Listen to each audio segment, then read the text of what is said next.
Welcome to the Extreme Flight 48-inch Edge build video. In this video, we will show all the steps necessary to take an Extreme Flight 48-inch Edge V2 airframe from the box and get it ready for aerobatic flight. The 48-inch airframes have long been favorites of people who are just starting in balsa wood airplanes or in 3D aerobatics. So in this presentation, we cover every step in detail, showing the tools and the supplies, the techniques, and explaining the rationale behind every step.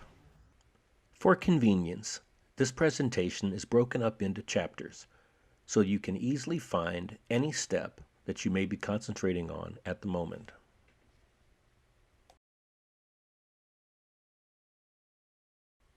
If you are new to balsa wood ARF or 3D aerobatic aircraft, you should be aware of the existence of our 6S build video, which is also available on this YouTube channel. The techniques used to assemble one of our 60-inch class airplanes are extremely similar to those used on the 48s. A few of the sections in this presentation are identical to sections of the 60-inch build video, and you will see a 60-inch airframe used for the demonstration. If you are truly a beginner with balsa wood or 3D aerobatic aircraft, we recommend that you also watch the 60-inch build video to broaden your knowledge. We'll begin the assembly sequence by working with the covering material. Your Extreme Flight ARF aircraft was expertly covered in our factory with a heat-sensitive plastic covering film called either Aura Cover or Ultra Coat, depending which region of the world you're in. This material is applied with an iron. The iron activates the heat-sensitive glue on the back of the material, and then after the material is applied to the airframe, it is shrunk again with heat. These two operations, adhering the covering material and shrinking the covering material to make it tight, happen at two different temperatures. If we refer to the technical data for Ultra Coat or Aura Cover covering material, we can see that the glue which adheres the covering material to the airframe activates at 220 degrees Fahrenheit or 104 degrees Celsius. We can also see that the shrinking of the material is activated at 300 degrees Fahrenheit or 149 degrees Celsius. When working with this covering material, we need to keep these two temperatures in mind. When your Extreme Flight aircraft was packed into its box at our factory, the covering material had just been shrunk and was perfectly smooth. However, between our factory and your workshop, your airplane has passed through many different temperatures and climate zones. The wood has expanded and contracted with temperature and humidity changes, which is a natural property of wood, and the covering may have relaxed slightly. Therefore, the first step of assembly is to go over the covering material to make sure that all the seams are perfectly adhered. For working with covering material, you can use a regular clothes iron, but a hobby sealing iron is more convenient and accurate. You can also cover the shoe of your sealing iron either with a specially made hobby cotton sock, or you can use a cotton baby sock, which we'll be using in this demonstration. With our iron set to 220 degrees Fahrenheit, the temperature at which the Aura Cover Ultra Coat glue is activated, we very lightly pass the iron over all of the seams between colors on our aircraft. We don't press down particularly hard. We only press down moderately. We allow the temperature of the iron to do the work, and we go over every seam a few times to make sure that it's well adhered.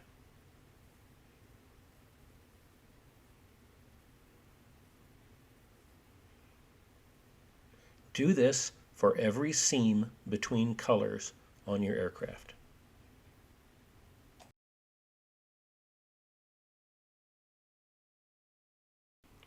Also, adhere down all of the margins of the covering material wherever it overlaps an edge and is trimmed away.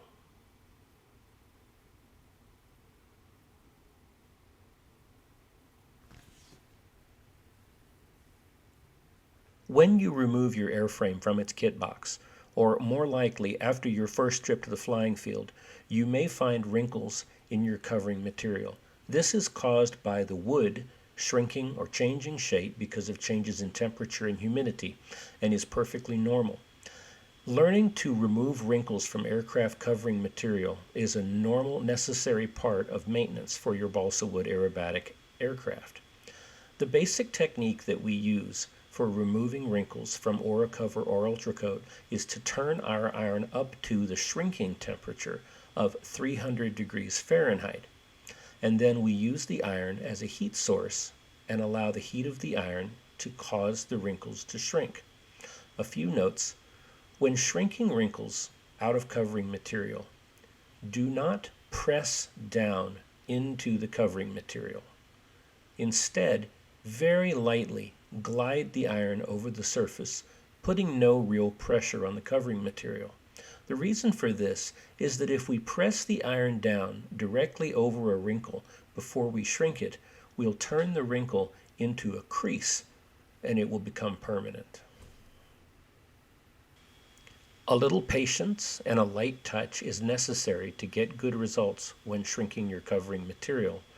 But if you follow these notes and you're patient and you don't press down onto the wrinkles, but instead let the iron act as a heat source and let the covering material's natural tendency to shrink at this temperature work for you, you can achieve perfect wrinkle-free results. Now, the covering material that your aircraft is covered in starts to shrink at 300 degrees Fahrenheit. The shrinking continues all the way to approximately 350 degrees Fahrenheit. So what we wish to do over the life of the airplane is to incrementally shrink at the lowest possible temperature each time. If we were to shrink the first time at 350 degrees Fahrenheit, we would be using up the shrinking ability of the covering material. Instead, start at around 300 and only make the iron hotter when you absolutely need to. If you follow these guidelines, you'll have plenty of shrink in your covering to last the life of your aircraft. Shrinking covering material with an iron is the safe way to do the job, but it can be time-consuming, and often we'll be tempted to use a faster method. A hobby heat gun is a much faster method of shrinking covering, but we don't recommend it for persons that are inexperienced working with covering material, and here's why.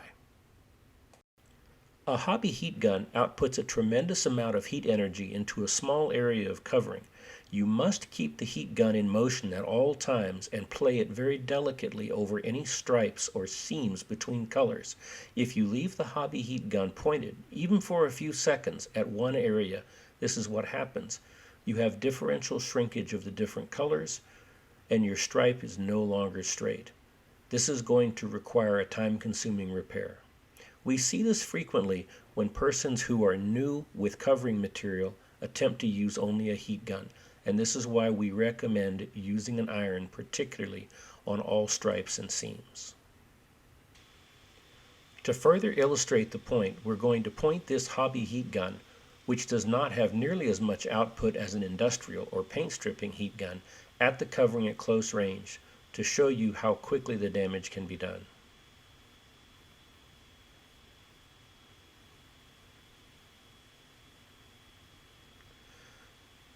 We've often seen exactly this kind of damage on aircraft caused by relatively inexperienced builders using a heat gun for the first time. For this reason, we recommend that you use an iron for your first few shrinking jobs and leave the heat gun in your toolbox. So first, among the electronic components that we're using in the build, this is the motor that we're going to be using. It's the recommended motor. It's the Torque 2814 820 brushless outrunner motor. We removed it from the package, and this is what you'll find inside. You'll find the motor unit and you'll find the accessories. This is a very powerful, compact but powerful brushless motor. It's excellent for this size of aircraft. So the first thing to note is what we send with the torque motor is we send a complete setup so that you can apply the torque motor in a variety of different types of RC aircraft. You won't need all of this. Now, first, in the package are 2 prop adapters. This is a slip-on to go onto a shaft. We won't be using it. Don't throw it away, however, because it includes a spare nut and washer, which also fits this adapter. That can be a handy spare. This is the adapter we'll be using. This is the bolt-on adapter. Bolt-on adapter goes here. This is the front of our brushless motor for this installation. Some other types of installations on different aircraft might require you to use this end, but that's not what we're doing here. For the extreme flight 48-inch series of aircraft, we use the bolt-on prop adapter, and this is the front of the motor. So this is the rear of the motor in our installation, and this is where we apply the motor mount. This is a set of bullet electrical connectors. They match up to the bullet connectors for the motor. And if you are using a speed control, which either comes to you with bare wires or it has a different size of connector, then these will need to be installed onto it by soldering. If, however, you're using the recommended Airbus Elite 45 amp ESC, then it's a direct plug-in installation. No soldering is required. You also have this bag of hardware. We'll go over that. So the first piece of hardware we're going to examine, this is a shaft collar. Shaft collar has a set screw for tightening.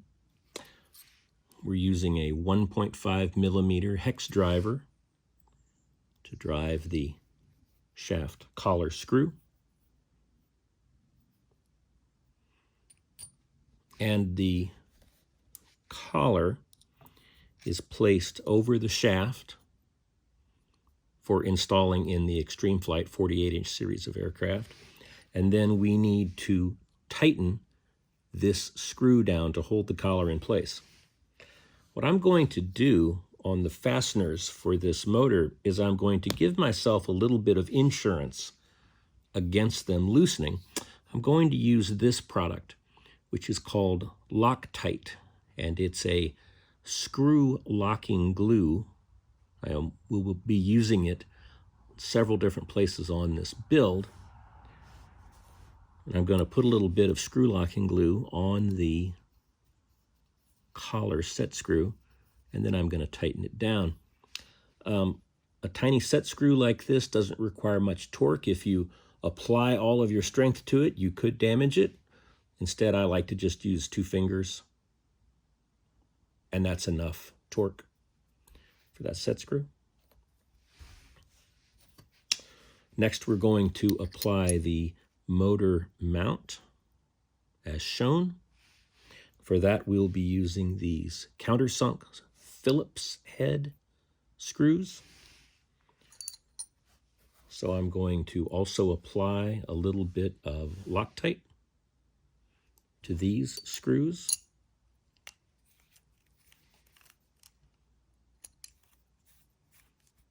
And I'm going to put all 4 of them in loosely and then tighten them all in a pattern. I'll show you.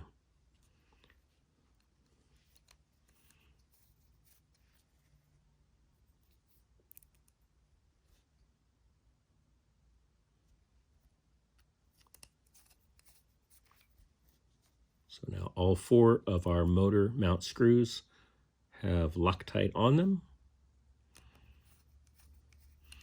Okay, and then I'll tighten this one, and then I'll go across from it, and then I'll go here and across.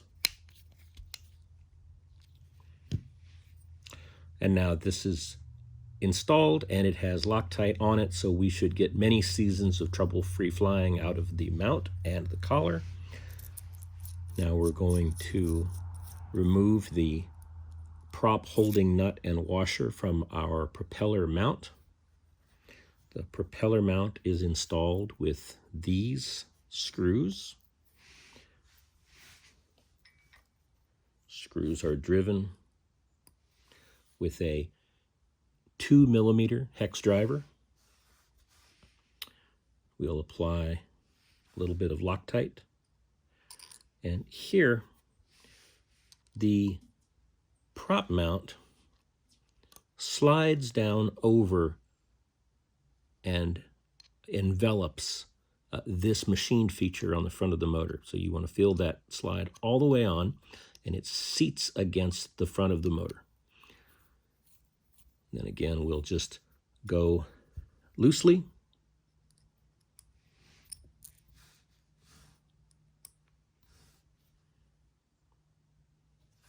A little bit of Loctite on each of these screws. We'll just put it in snug.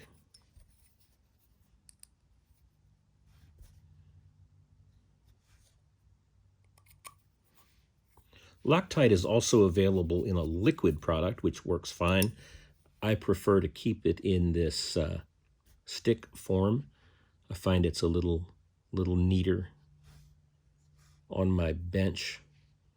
But if your outlet, you can find it all sorts of places, online or hobby stores, hardware stores, home stores. If all you can find is the liquid, it works fine. I like to use one particular kind of Loctite. It's color-coded. The blue color is the medium strength. I like to use blue for almost all model airplane applications. Red is the high strength, and it's impressively strong, but it's very difficult to ever remove the screws if you need to for repairs. All right, so that's a completely assembled torque motor for the 48-inch edge. And we'll move on and we'll discuss the ESC. Again, the ESC is a matching component. It directly plugs into the motor. You don't have to solder anything. The connections on the other end, there's an on-off switch that we'll talk about during the build about how to utilize this. There's the connection to your receiver, which is a servo type plug.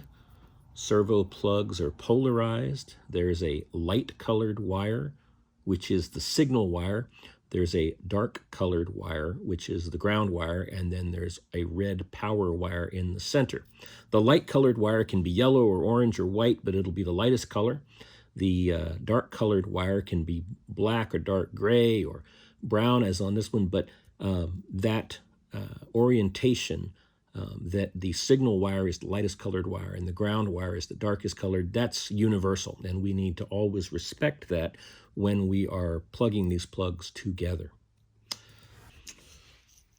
And here is the battery connector for the ESC, and out of the package, the Airbus Elite currently comes with this style of connector installed. This is a T-style or a Dean's style battery connector. If you look at it from the end, you can see why it's called a T-style battery connector. And this is one of many common types of battery connectors. Your batteries may have this, or they may have a different style of connector. If you're skilled at soldering, you can easily cut this connector off and solder on whatever battery connector style you need. If you're not skilled at soldering, then the solution is to purchase an adapter which adapts the T-style connector to whatever battery style that you need. So if you search hobby sites, you can easily find whatever type of connector adapter you might need for your batteries.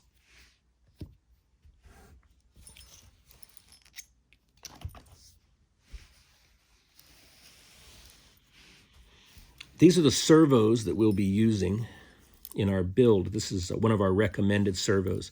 This is the High-Tech HS70 Servo. The High-Tech comes in the package with a couple of different arms, and we'll be using one of these arms, the longest single-sided arm in our build. And it also comes with the screws to mount the servo. We'll be using those as well.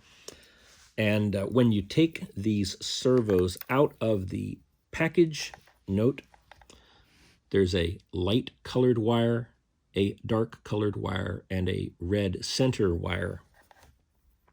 So again, we need to be aware of the polarity of the connectors. I'm going to be using this particular receiver in the build, which I already have bound to my transmitter. What I need to do when I'm hooking up my system, and I'll zoom in, is on the side of my receiver, like most receivers, there's a legend which shows me which direction to plug in the servo plug. The light colored wire is the signal wire, the red center wire is the positive or plus wire, and the dark colored wire is the minus or ground wire. So this is the proper orientation to connect servos to receiver. And it works the same way for my Airbus ESC. So the particular program that I've created in my radio, my ESC plugs into channel 1, again, according to the legend, and then we can plug our servos for our control surfaces in, again, in the proper direction according to the legend.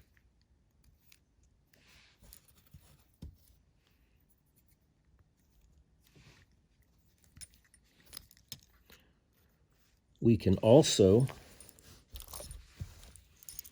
plug the motor into the ESC, and now we have our complete electronics system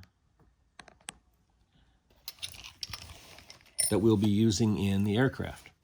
I've got a LiPoly battery, a 3S LiPoly that I use here on the bench for testing.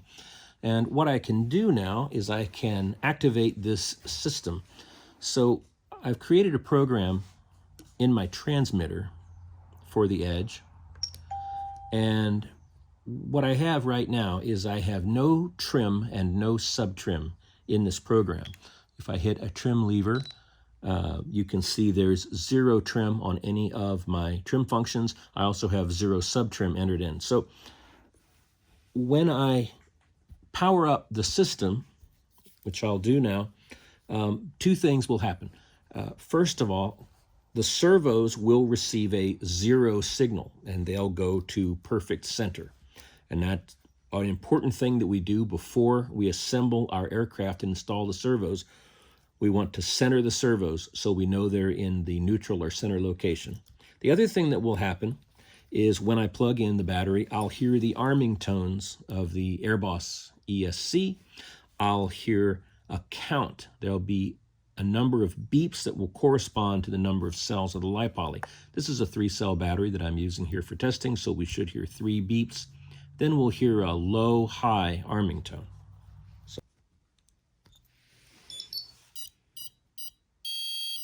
So it counts 1, 2, 3 cells on the LiPoly, and then it gives a low-high arming tone. That means the motor is now ready to spin. So I can take the throttle stick of the radio, and I can start the motor spinning.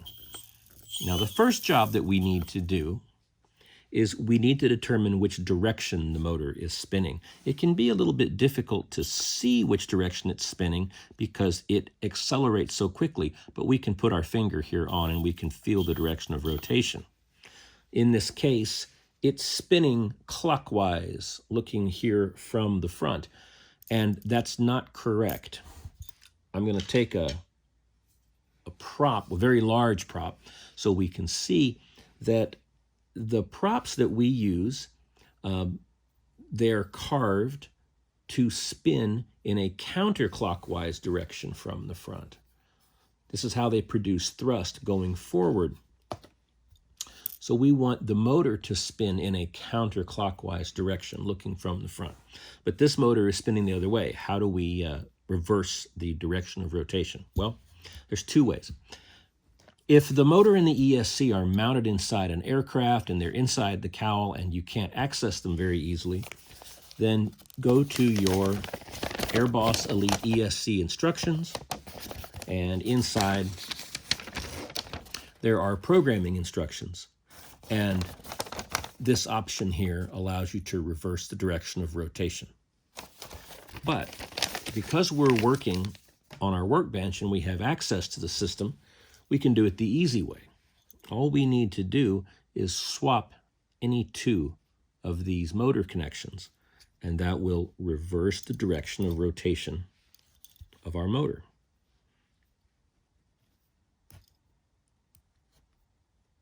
So we swap two of the wire connectors,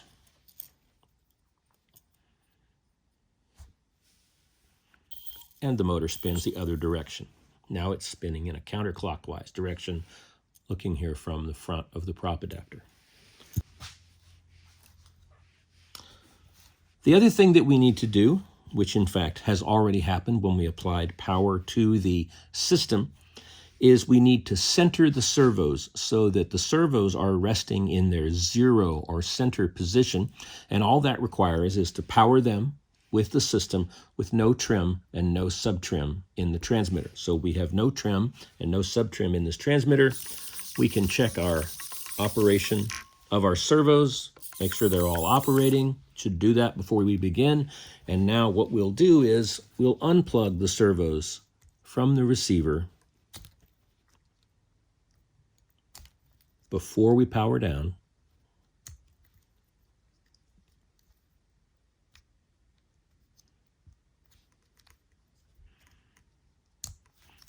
And now these servos, they're in their center or resting position, and we know exactly where they are. We can install them in the aircraft, and if we install them with the control surface in its neutral position, and these servos are in the neutral position, when we're done with our installation, we will be extremely close on our servo setup, and we won't need to make many adjustments. It'll make things a lot easier.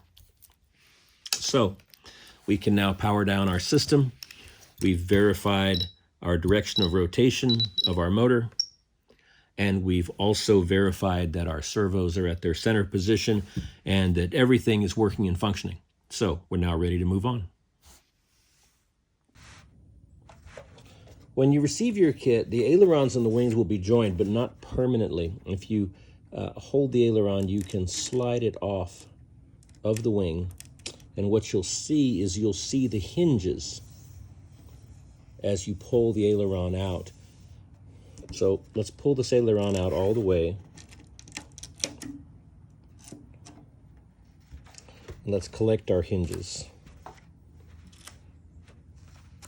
4 hinges to an aileron.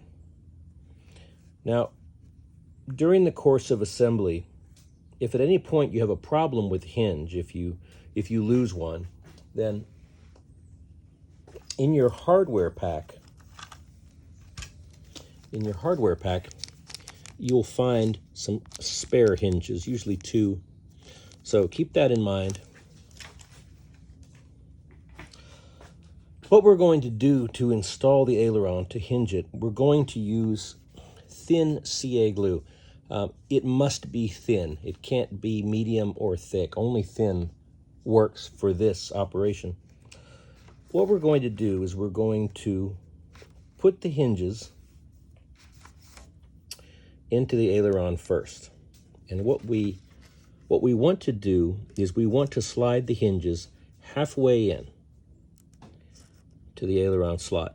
Sometimes people have a difficulty figuring out if they're halfway or not. So an easy trick for that is to take a regular lead pencil and make a little mark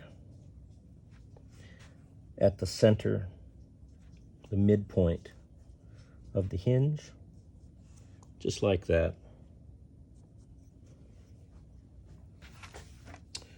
Then when you place the hinge into the slot,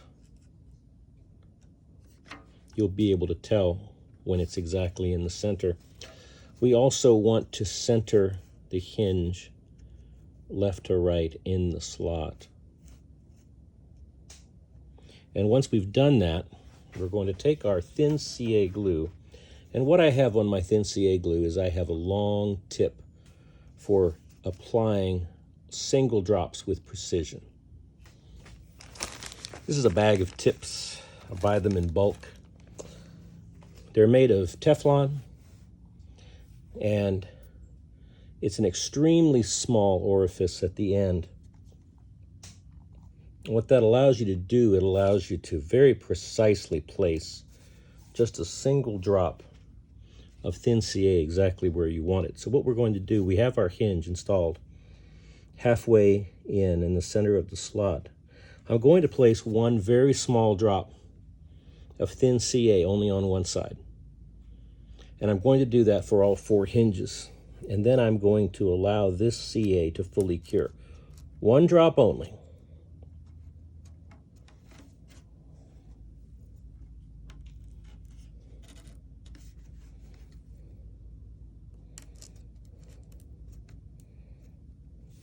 Okay, so 1 drop on each of these, and it's a small drop. And all that this first drop will do is it will just locate the hinges into the aileron. So I'm going to allow this to cure. It doesn't take very long. Thin CA dries extremely quickly. Don't use any accelerator or kicker or anything like that when you're hinging. It can really weaken your hinge joint and mess you up. So I'm going to let this cure for about 2 minutes. So once this has had a chance to cure, we want to check and make sure that we do indeed have adhesion. Don't pull very hard. We only have 1 small drop of thin CA applied so far. What we want to do now is we want to put the hinges into the wing side. And this is a task that requires patience. What we want to do is we want to insert the hinge into the slot. We're going to work it as necessary to get it into the slot.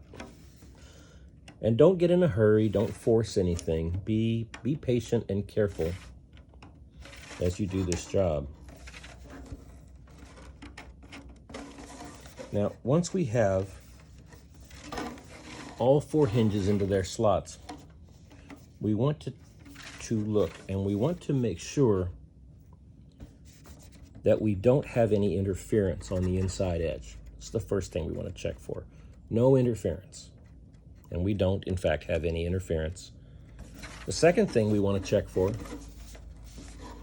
is that our graphic stripes are aligned.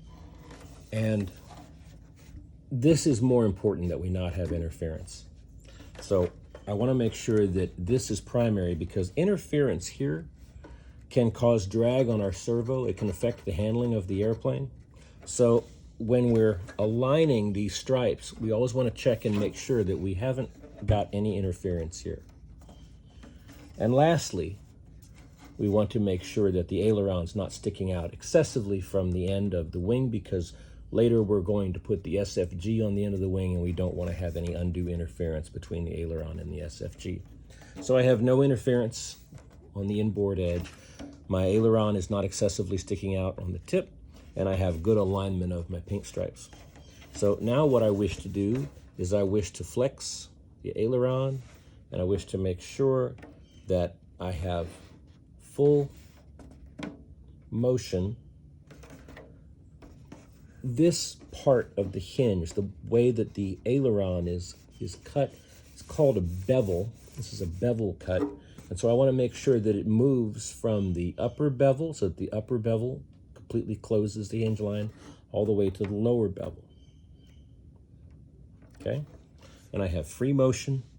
And when I move the aileron from bevel to bevel, and what we can do, we can push the aileron all the way into the wing, check for any interference, there's none, and then we swing the aileron from bevel to bevel. What you're going to see is that a tiny gap is created between the wing and the aileron. And that's exactly what we want. We want a gap between the two that's about 1 millimeter, a 32nd of an inch, a little larger than that would be all right, but not excessive. We want to try to avoid this. We want to try to avoid an excessive gap. This is about a 5 millimeter gap. That's too much. The only gap that we need is just enough gap so that the aileron can freely swing from bevel to bevel, and it's about 1 millimeter. So we've got our very minimal gap. We have no interference. We have good alignment of our stripes. We can now glue the aileron hinges, and I'm going to glue them by applying 3 drops of thin CA to each hinge. 1, 2, 3. 1, 2, 3. 1, 2, 3. 1, 2, 3. Now, I have a little bit of excess CA here. My first drop, I actually hit on the wing panel instead of the hinge. This is a good opportunity to demonstrate how to clean this up.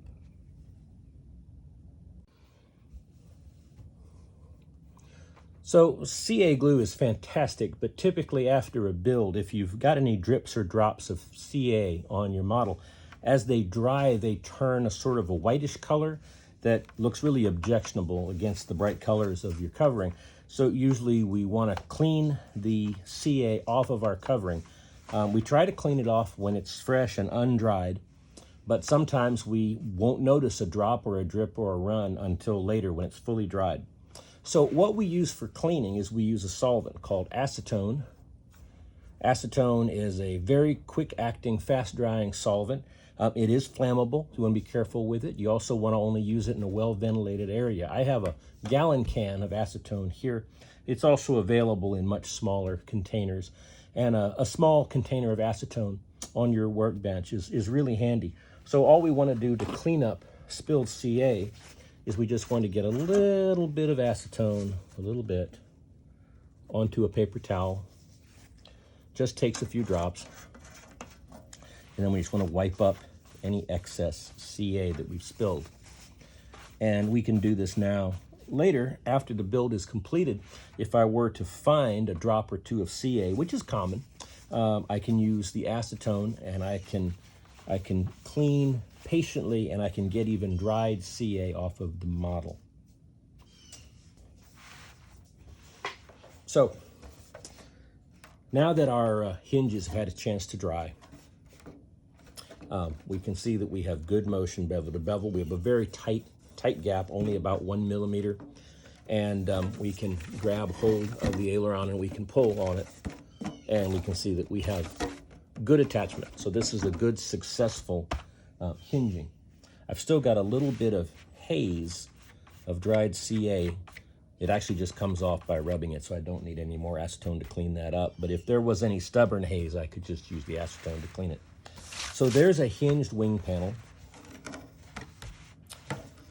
Now we'll move on to the other wing panel.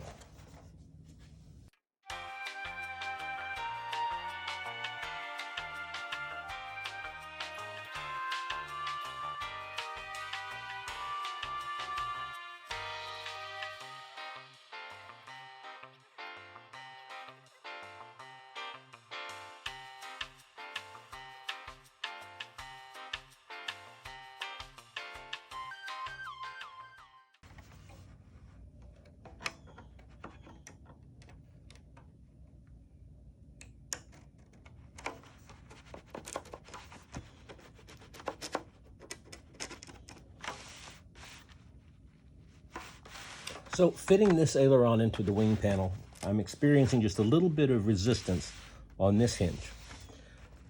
I don't want to apply much force to this. I want to instead be very careful with it. So it's not just slipping easily in. So I'll show you how we should handle that. I'm going to take my hobby knife with my sharp hobby blade, and I'm not going to create anything new. I'm not going to do any new cutting. I'm just going to apply the hobby blade into the slot So there's probably a little bit of glue or sawdust or something in the way. All I'm going to do is just use the hobby blade to make sure the slot is open. Might be a little glue.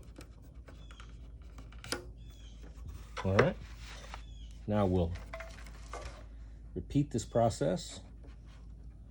Put the hinges in. There. Yep, was a little bit of glue in the slot and that took care of it.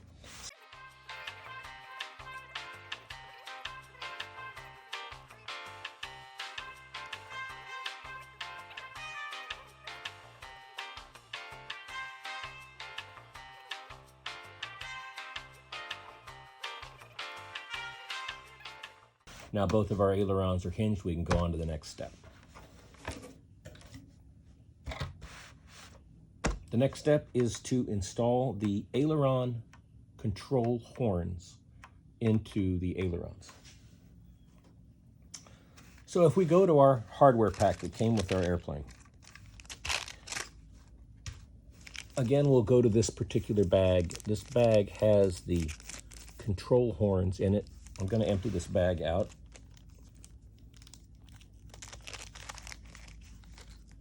Show you the different pieces. So we have our spare hinges, which we want to not throw away. We want to keep track of these. I'm going to put them back with the rest of the hardware kit. They're only in case we have a problem, lose a hinge or something.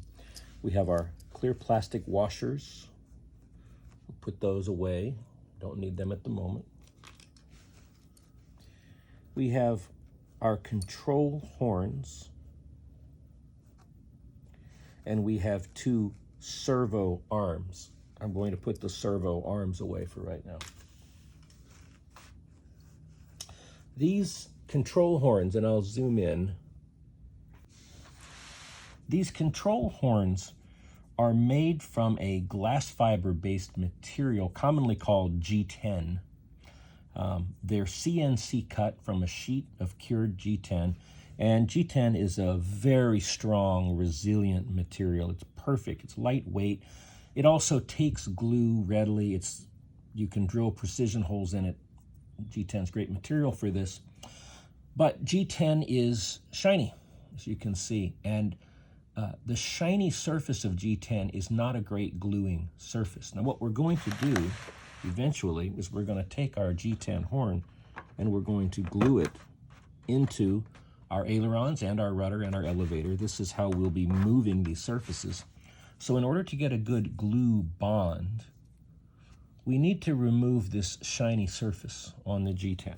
So the way that we do that is we take something abrasive. Here's my sanding block. I can use my sanding block to do this. I can take the control horn in my hand and I put just the part of the horn which is going to be installed into the control surface, the aileron or the elevator or the rudder. So just that part, just this tongue or tab that sticks down, that's the part that goes in. Okay, so that's the only part that we're going to need to glue. So I just need to sand this part a little bit. And with my sanding block, I just place it here and I run it across the sanding block and take a look and see.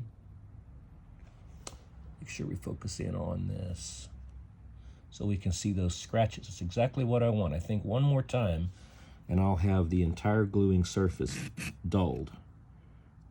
One more.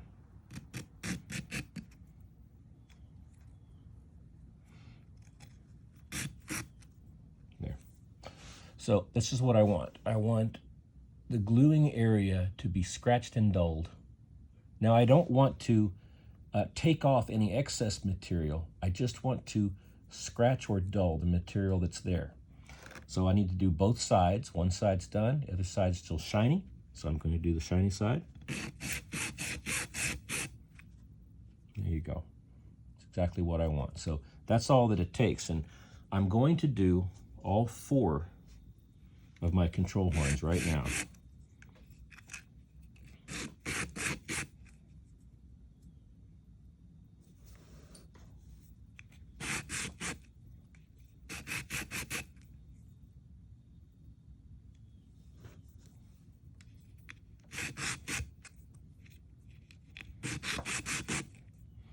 Okay, all 4 are dulled. You can use many different types of sandpapers. You can use an emery file. I have an old emery file here it's fine for this. I can use that as well. So now that I have my control horns dulled with an abrasive, let's sort them out. If you can see, when it comes to the size and the length of this tab, I have 3 long, and I have 1 short. So I want to take the short and put it aside in my hardware pack. And I want to take 1 of the longs and put it aside in my hardware pack, leaving me the other 2 longs. We'll use these on the aileron. The length of the tab is keyed to the thickness of the control surface. These ailerons are thick enough that I can use the longer tab. We use the longer tab on both ailerons.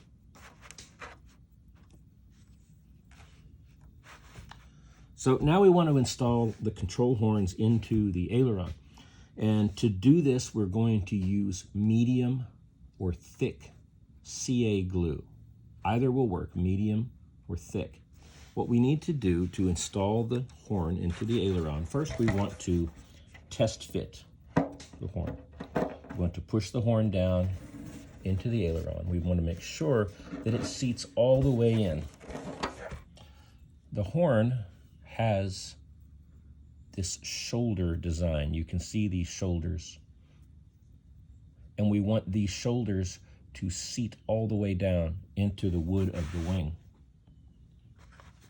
So we're going to take the horn and we're going to test fit it, pushing it all the way down.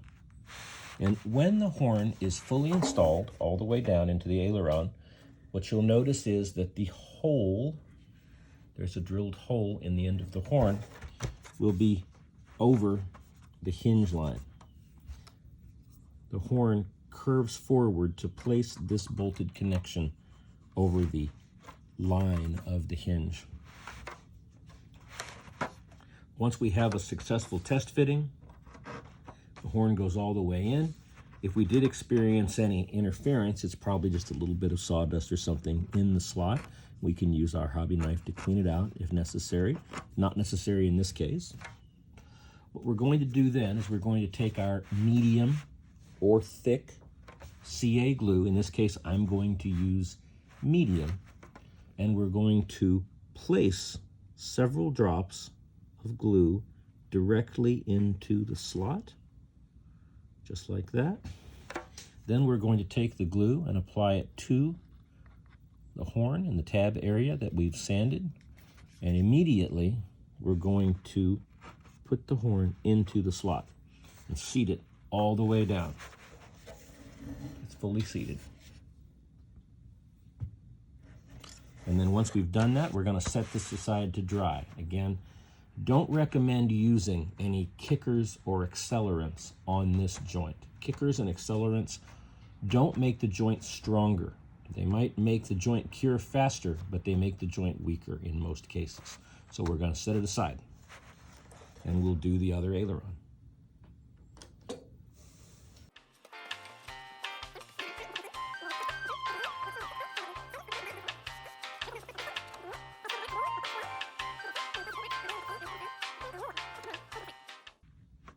If a little bit of CA is here on the surface forming a fillet, that's great, perfect, leave it alone. If you do get a drip down the surface, we can clean that off with a paper towel and acetone, but a little bit of glue right around the horn is great, that's fine. So now we'll set this aside and let it cure. So next up, we'll do our linkage assembly and servo installation for our ailerons. So on this build, I'm using the high-tech HS70MG servo.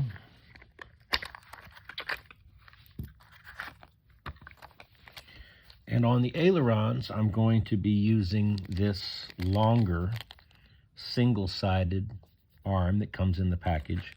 And I'm also going to be using the servo mounting screws that come in the package. So I'll go ahead and get those ready. Not going to be using this arm, I'll discard that.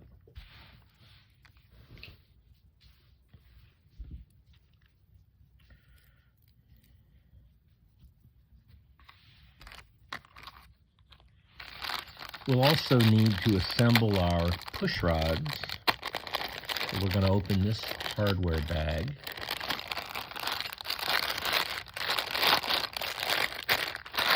I'm going to remove the threaded rods. We'll set our tail wheel aside for later.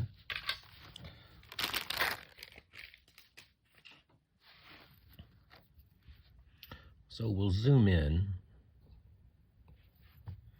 We'll look at these threaded rods. So we're going to note that we have 3 of them, which are 1 length and 1 longer. We're going to take one of the shorter and the longer one, and we're going to set those aside until later. We're going to take these 2 of the shorter ones, and we're going to use those on the aileron. We're also going to find our bag of ball links.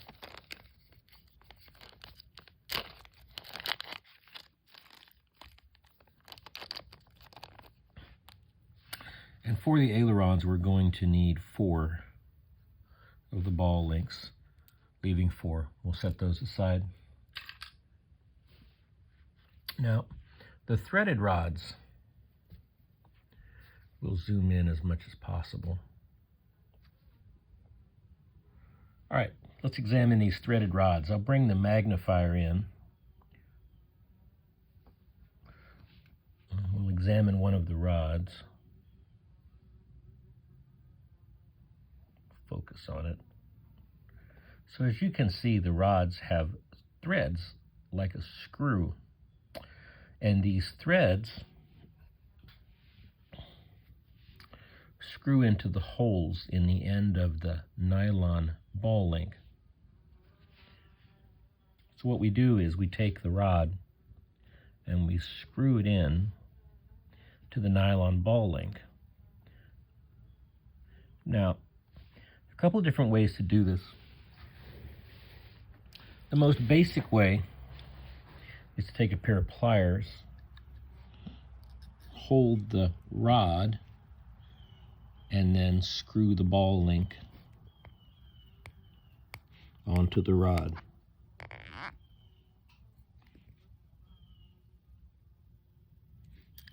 It takes quite a bit of force to hold the threaded rod.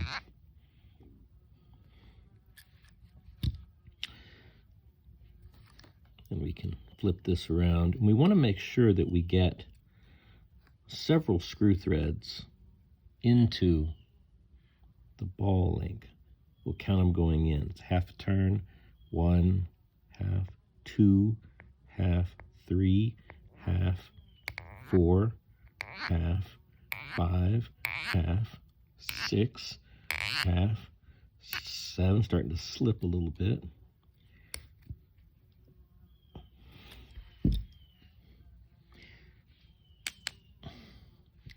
So it takes quite a bit of force to do that.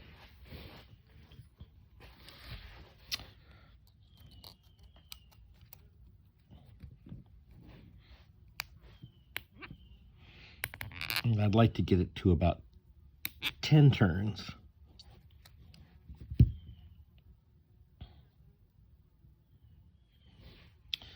And I'll show you an easier way. That was the hard way.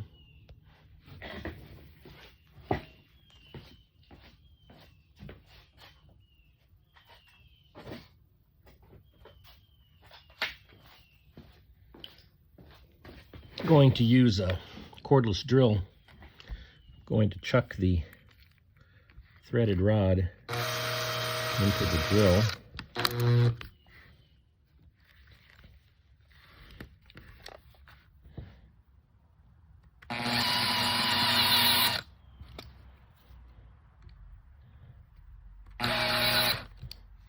Much easier. And then what we can do is we can open our drill chuck. We can actually put the ball link end in the drill chuck.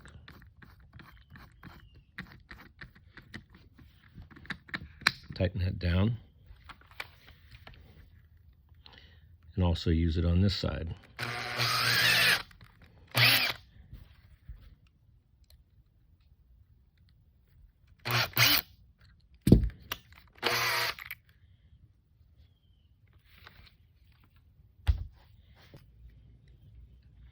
And one thing that we have to know before we begin is we have to know which direction we install the servo. So the servo output shaft is on one end of the servo, and the servo opening is symmetrical. So we could install the servo either way. So in this build, we take our push rod and we hold our push rod up to the hole in the control horn. That's where it'll be installed. And we look to see which direction does it line up, match up with the servo arm.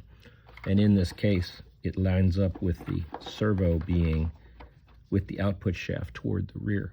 So we'll install the servo that direction. Second thing that we have to note is the wire, the servo wire, isn't quite long enough to make it out of the wing. So we're going to need to put an extension on this servo wire before we begin. Now onto this aileron servo, I'm going to apply a 6-inch servo extension. To keep things nice and light on this build, I'm using the Extreme Flight 28 gauge extensions. That's proper for an airplane this light. And this joint will be buried, this connection will be buried inside the wing. It's a semi-permanent connection. We're not going to be taking it apart on a regular basis, so I can and should lock this extension connection together so that it can't possibly come apart. Now, I could use tape. That's a viable way to do a connection like this. We plug in our extension. The lightest colored wire goes with the lightest colored wire. The darkest colored wire goes with the darkest colored wire. Red in the center, red in the center. You'll find that pattern across all servo connections. So once we plug the connection in, light to light, dark to dark, we can place a piece of tape over the connection. And now the connection can't come apart. But a little bit nicer and cleaner way to do that is to use a piece of 10 millimeter or 3/8 inch heat shrink tubing.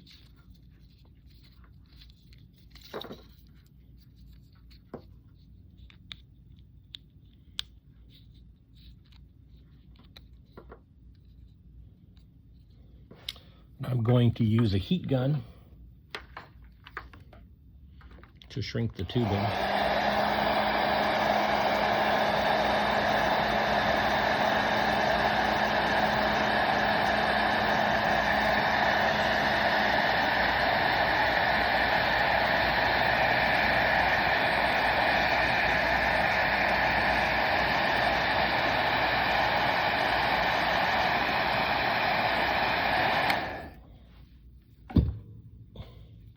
The tubing can't come apart, the connection can't come apart, but if I ever need to remove this extension, I can just slice through this tubing. So now I can run the extension through the wing. It's another place where patience pays off.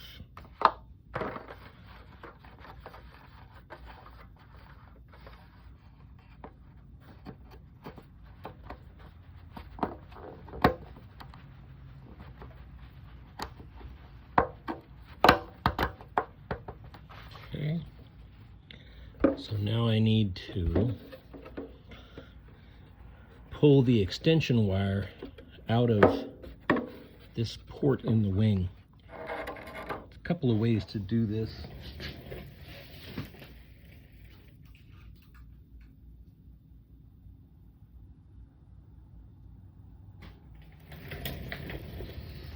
I made myself a simple tool out of a piece of wire, just bent into a hook.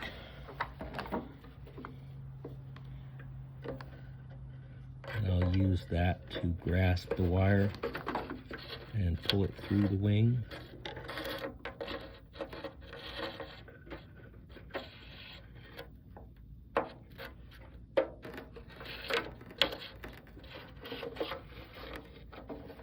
All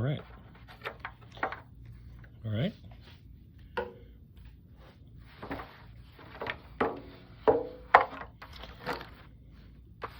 So we have our servo in the wing, proper arm, extension wire is through. Now we can just screw our servo down into the wing to retain the servo.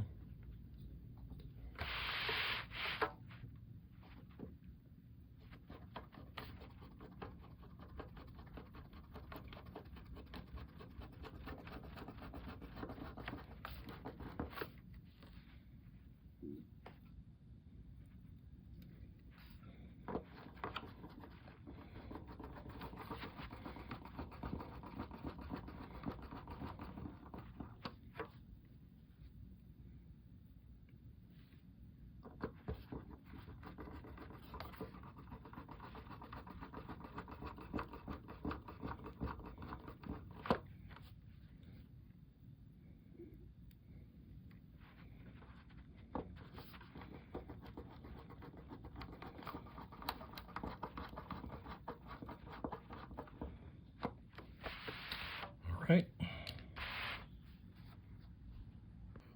Okay, next we'll install the aileron push rods. And this is the hardware that you'll need to install the aileron push rods. You'll need 2 of the 2mm screws, which are the smallest screws in the screw bag. You need 2 of the M2 lock nuts that are the smallest lock nuts in your kit. And you'll need 4 of the 2mm washers, which are the smallest washers in your kit. The nuts are nylon locking. They go on to the screws like this. Okay. And after you thread them on 3 or 4 turns, then the screw hits the plastic locking ring in this end of the nut. It tightens up, and that's what keeps it from coming loose.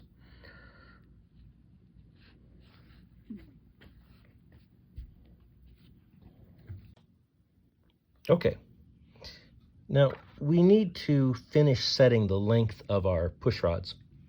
And what we want is we want our servo arm to be approximately parallel to this hinge line when the aileron is at its center position. Back out a little bit here.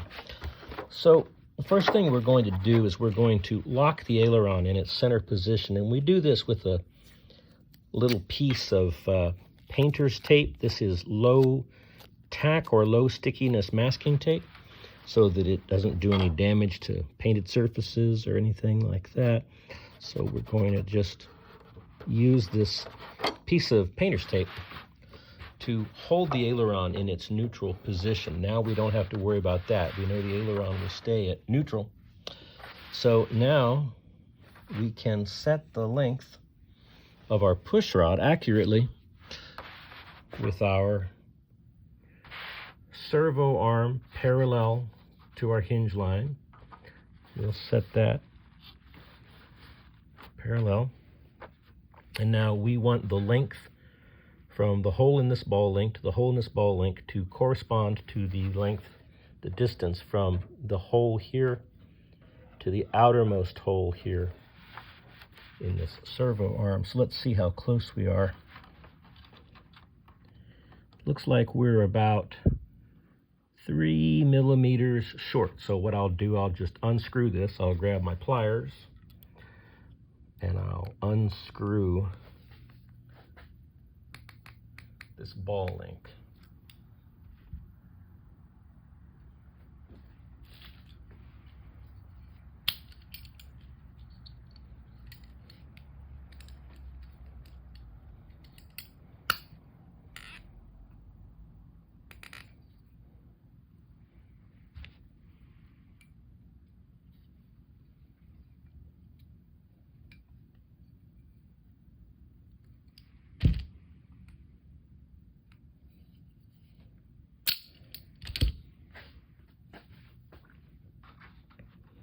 Check it periodically as we go. That is really close. I think I might need another.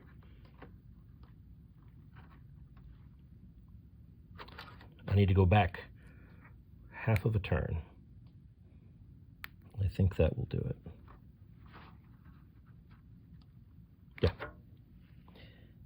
And these can be adjusted at any point. We can always loosen the connection, loosen the screws, take the push rod and readjust it, but I'm happy with that. So what we're going to do is take our 2mm screw, we're going to put a washer on it. We're going to put that through the ball link, through the control horn, and we're going to put another washer on the screw. We're going to take our 1.5mm driver, and we're going to start the lock nut in the correct direction. We'll get a few turns, and then we'll hit the nylon locking ring, and we need to hold it with pliers, and we can finish tightening it down. Okay.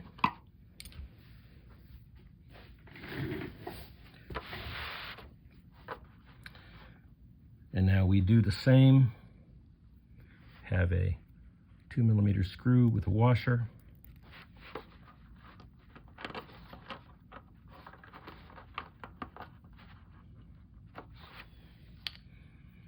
The fit of the screw into the high-tech servo arm is pretty tight, which is fine.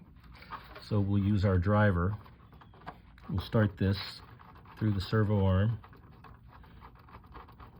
Okay. Then we'll add our washer.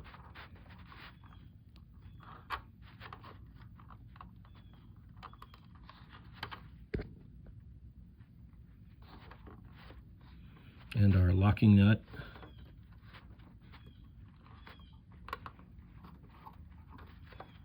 Okay.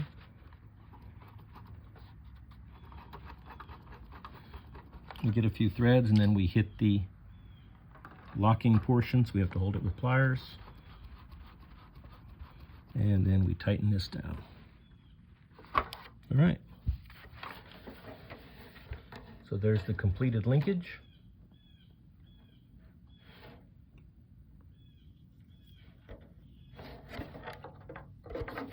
And we can remove our tape.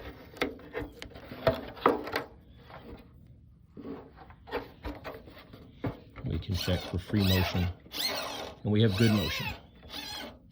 All right, that's one completed aileron linkage.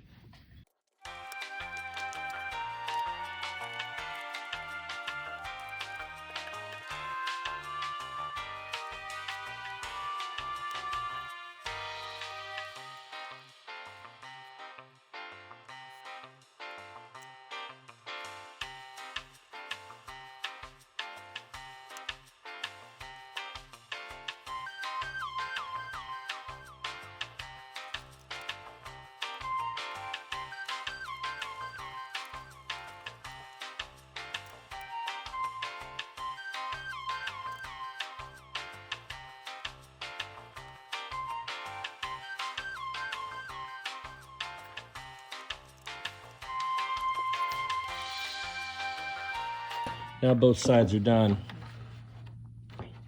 You can see that they're mirror images of each other. We have the arms, which are parallel with the hinge line, are facing out toward the wingtips on both sides. We have our push rods, are screwed onto the inner faces of the control horns, which are pointing toward the inner edge of the wing on both sides. So these are two completed aileron linkage systems. So our next job is to assemble the landing gear. And we're going to need the landing gear pants, the wheel pants, which are fiberglass. We're going to need the landing gear itself, which is lightweight, strong carbon fiber. We're going to need the main wheels.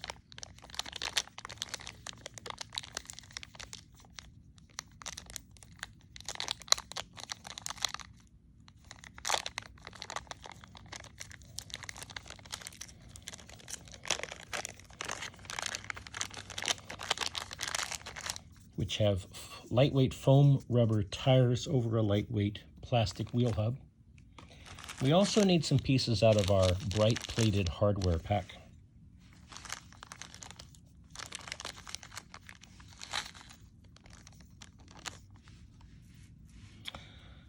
What we need from our hardware pack is we need 2 of these, which is an aluminum wheel collar. The aluminum wheel collar fits over the wheel axle, like so, and is retained with a set screw. I'm going to undo the set screw so you can see it. So there is the set screw, and this screws into the wheel collar. We use a 1.5 millimeter wrench, and when we place the collar onto the wheel axle, we can then tighten the collar down with the set screw. Now, a couple of things to note. The aluminum body of the wheel collar is lightweight, but aluminum is not as strong as steel. You can, if you use your strength, easily over-tighten and ruin the threads in the wheel collar. Now, it's worth noting that the set screw goes in either side, okay? So what we're going to do is we're going to take our wheel axle,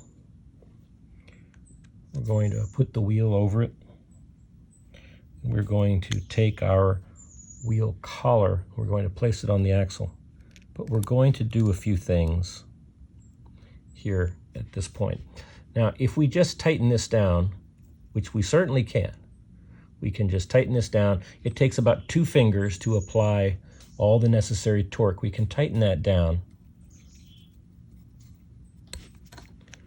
The wheel will spin, and we can call the assembly done. But these set screws tend to loosen up over time, and so we recommend that you take a little extra time with the assembly. And let me show you 2 steps. What we would like to do is we would like to create a little flat spot on this axle for the set screw to press on, for it to screw into. So what I have here is I have a knife sharpening stone. This came in a package with a little pocket knife that I bought. Most households have something like this for sharpening kitchen knives, or they're extremely cheap, or you could also use an emery file board. You could use a Dremel tool. There are a lot of hobby tools you could use to do this. What I'm going to do is I'm going to use this knife sharpening stone to make a flat spot on the axle. I'm just going to hold the axle, and I'm just going to rub the axle on the knife sharpening stone, just at the end of the axle. And it's just going to take a few seconds.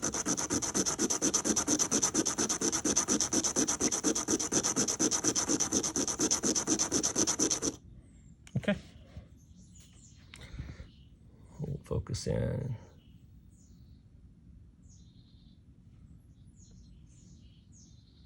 I have created a little flat spot. I have rubbed through the bright plating on the axle, and I have a flat spot.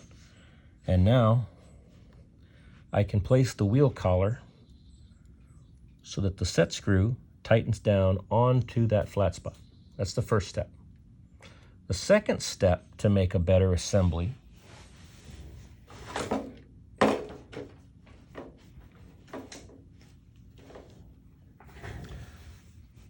is to use this product. This is Loctite. Loctite is a brand name, but it's the most important brand name in thread locking products. And what these are anaerobic adhesives. They're adhesives that dry when they're not in the presence of air.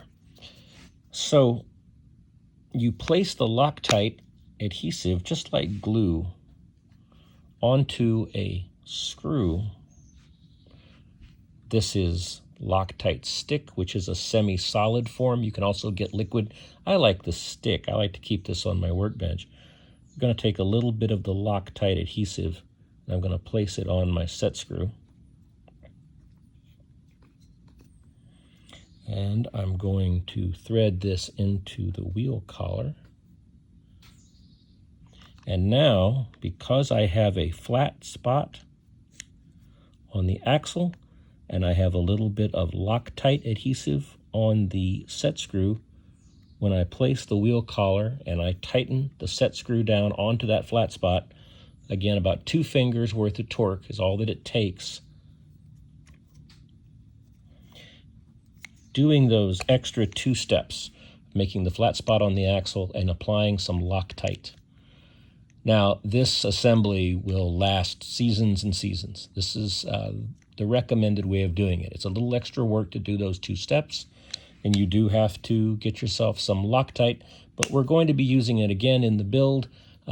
This is just a really, really useful piece of hobby supply, and I've been using this particular stick for 6 months, and I still have 3/4 of the product left, so it'll last you a very long time.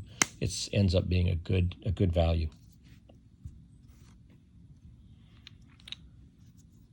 So now we'll treat the other assembly the same way.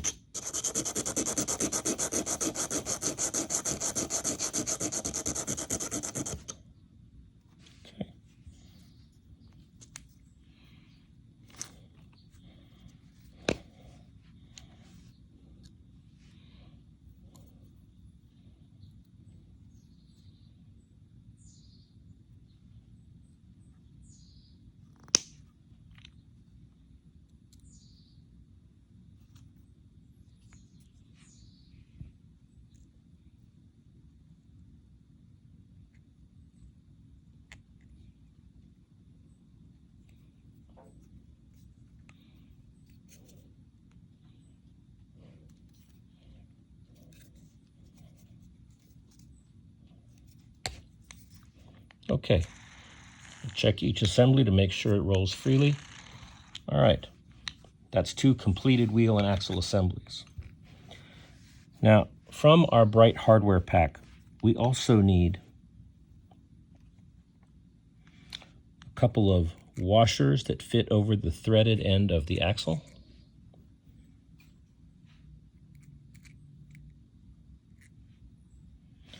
And 2 of the larger size lock nuts that screw onto the axle.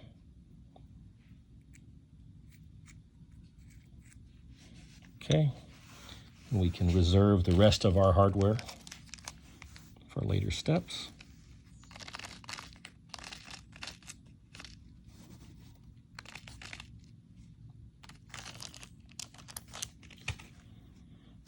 So, your landing gear has a front and a back. The landing gear on the Edge 540, which we're working on, sweeps forward. Back up a little farther so you can see that if you reference the flat mounting surface of the landing gear, there's a forward sweep goes this direction, this way. And so we want to place our wheel pants onto the landing gear so that they're oriented in the correct direction. Now, it's not a tremendous difference, but the gear are designed this way to have a nice scale appearance, and then they're placed on the fuselage in a particular location so the aircraft has proper ground handling manners. If you turn these around backwards accidentally, the airplane can tend to nose over on landing more often, and you'll break some propellers. So arrange your gear so that it's sweeping forward, and then apply the wheel pants so they're in the correct direction. So now, what we have here on our wheel and axle assembly, you'll notice on the axle, there's a couple of flats, these flats here. What those are for is that's to allow you to grab the axle with needle nose pliers when you're tightening the assembly. So what we'll do, we have our gear and we know which direction is front, and we're going to place the wheel and axle assembly into the wheel pant, just like that. And we're going to place this on the landing gear with the axle going through the hole in the landing gear. And then we're going to apply our washer and our lock nut. Again, you can get a couple of turns before the plastic locking ring engages. Zoom in a little bit. And that's how the assembly looks. It's in place, but it hasn't been tightened down yet. So now to tighten down these wheel and axle assemblies onto the landing gear, you're going to need a couple of tools. We'll need something to hold the axle with, and a needle nose pliers works the best. You can reach right inside the wheel pant and grab the axle by the flats that are machined into it. And then we need either a wrench or a pliers or a nut driver. In this case, I'm going to use a 5.5 millimeter socket.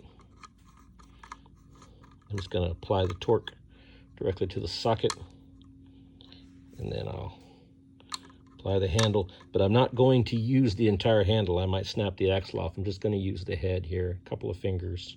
Done. That's all it takes. All right. So there's one installed.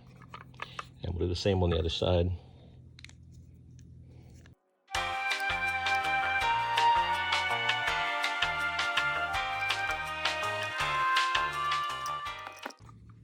Okay, so there's the landing gear assembled off of the airplane.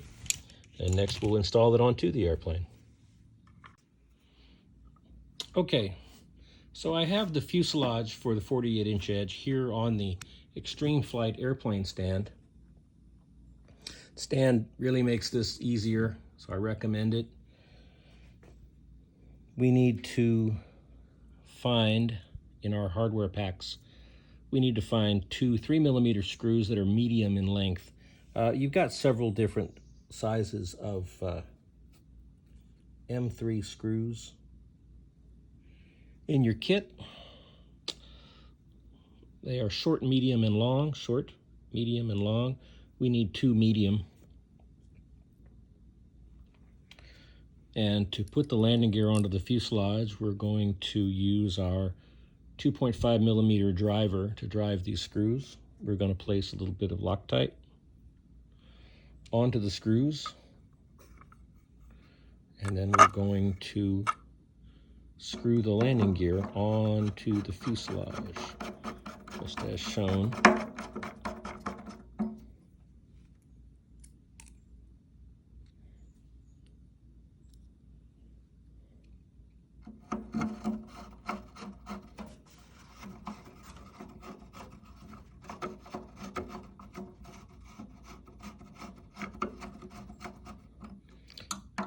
You want to make sure that you don't tighten either screw before you start the other one. Get them both started, get several threads on both, then you can tighten them down.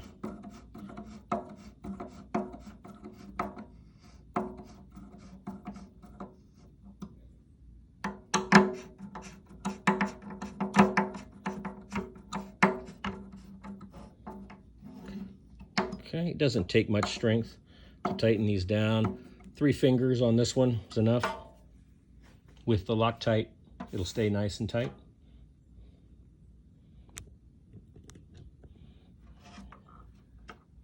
Show you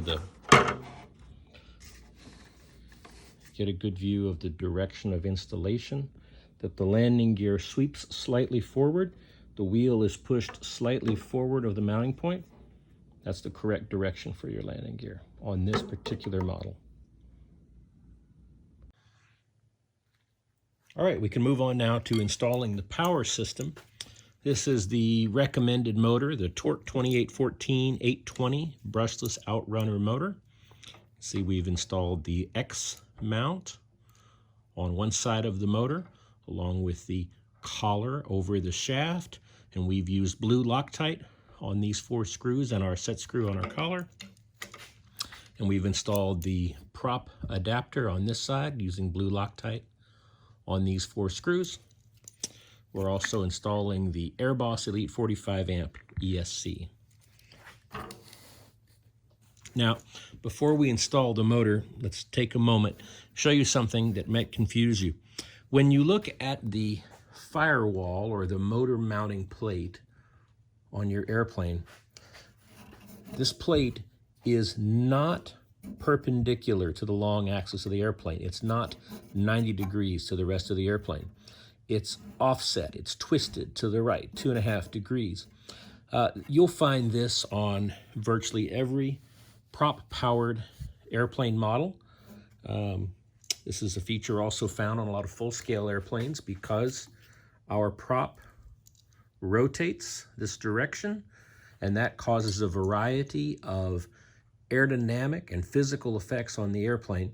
And the net result of all of those effects at the prop spinning one direction is it tends to make the aircraft deviate to the left. It tends to make the airplane want to turn left under high power. So to correct that, we aim the motor slightly to the right. So this is by design. Nothing is wrong with your airplane. And if you look at other prop-powered model aircraft, you'll find this. Differing degrees, this is called right thrust. And there's differing degrees of right thrust, but you'll find a little right thrust on nearly every prop-powered model airplane. So to mount the motor onto the airplane, we're going to use 4 of the short M3 or 3mm diameter screws. And we're going to put a bit of blue Loctite on each of the screws.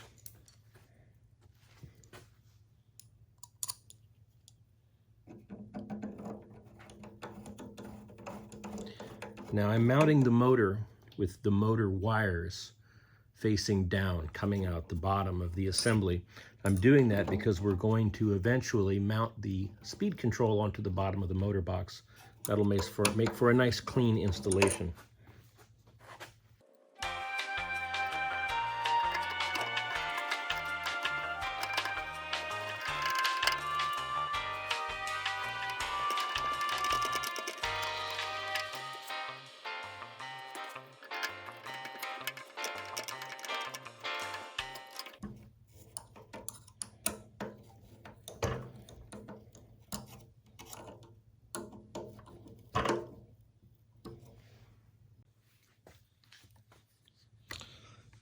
All right, so now we're going to mount the ESC to the airframe. A couple of things to note about the Airbus 45 amp ESC. One feature that it includes is a switch, an on-off switch. This is an optional feature. I don't use an on-off switch in my workflow as I'm preparing an airplane for flight. I plug my battery in and I want my ESC to always be on. So if you're like me and you don't use an on-off switch, what you can do, if you look at the switch, this is the on direction. So what I'm going to do is I'm going to put a zip tie around the switch.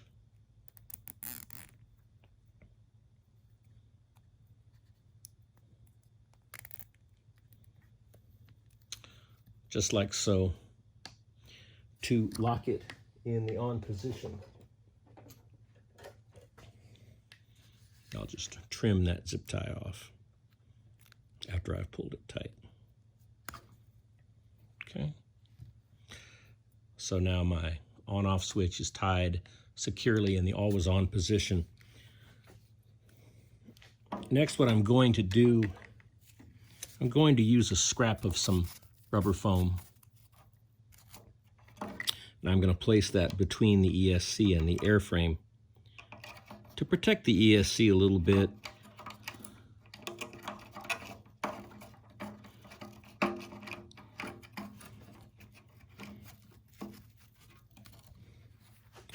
Then what I'm going to do is I'm going to use a Velcro strap, just a regular old piece of Velcro.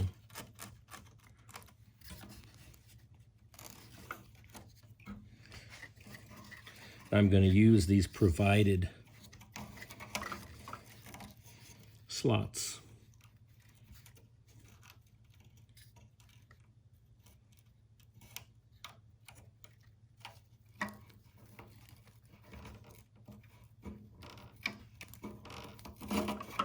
Just like that.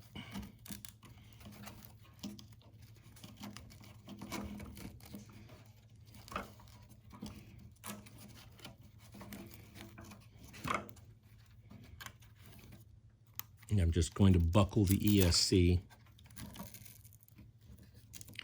securely down to the motor box like that.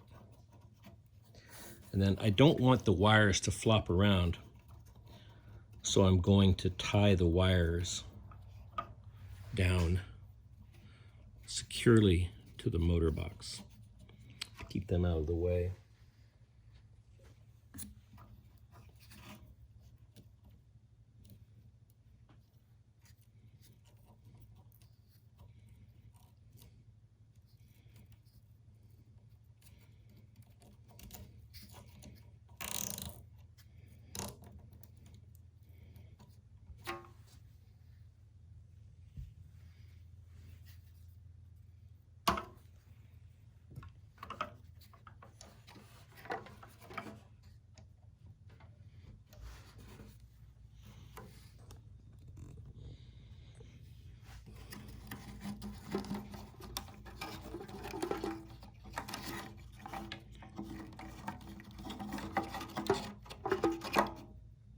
I'm going to run the wires from the ESC up into the battery area, our main battery plug. And I'm going to route the receiver connection back through the airplane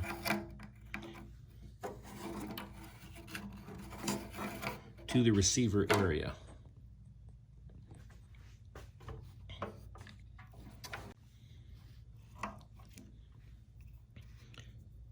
I'm going to loop the switch wire, and then I'm going to tie the switch wire securely to the airframe, keep it out of the way.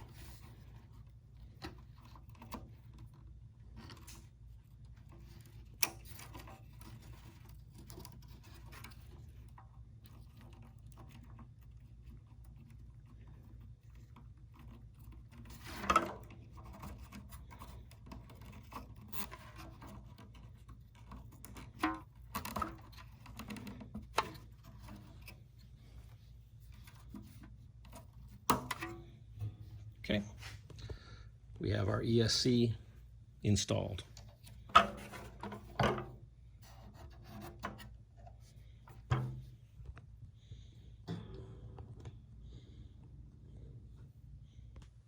Okay, so we're going to move on to mounting the cowl. And what we need before we can mount the cowl is we need to drill our holes for our cowl mounting screws, and we need to get them in the right location. So what I've done, I've taken my roll of painter's masking tape, and I've cut the painter's masking tape into these pointed strips. And what I'm going to do is I'm going to take my pointed strips, and I'm going to place the pointed strips on the fuselage to indicate the location of the cowl mounting pads. If you look at the fuselage, there are a couple of double thickness ply and balsa wood tabs that stick out in front of the fuselage. What I'm going to do is I'm going to apply my masking tape so that the masking tape points at the center of the pad.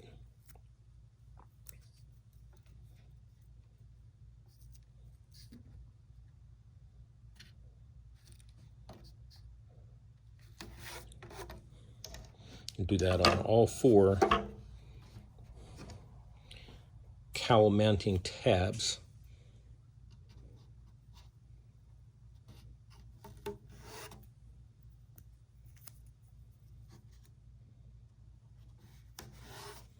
Okay.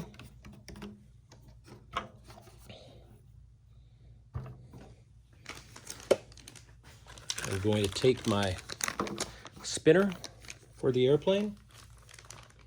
I'll unpack that.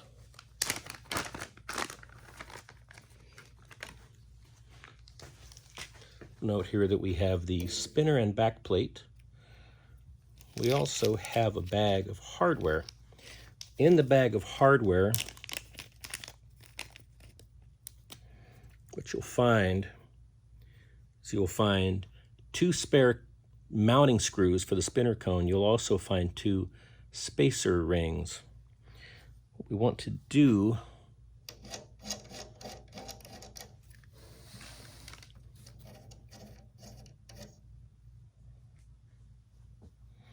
we want to find the spinner ring which fits over our shaft. There we go. And that's the proper spinner ring for this motor. Now there's another smaller spinner ring in the package, and there's also the backing plate hole here. You can fit a variety of different motor shaft sizes with this one spinner. So we have our spacer on our shaft. It's prepared for this spinner.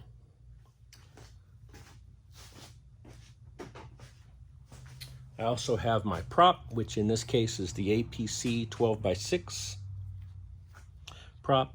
And now I'm ready to locate my cowl. I'm first going to place the canopy hatch on the airplane, and I'm going to latch it down. This is important because we want the canopy hatch to be able to be easily placed and removed, not to have too much friction between it and the cowl. I'm also going to provide myself a little bit of gap, a little bit of free space here. I'm going to take a piece of masking tape, and I'm going to apply it right here across the top of the cowl. And what that's going to do, it's going to be a little bit of a spacer. I'll remove it later. Get it just the right length here. Right, don't want it to hang over and interfere with my tape indicators. There we go. The cowl will ride on top of the tape during the installation process, providing a little bit of gap here.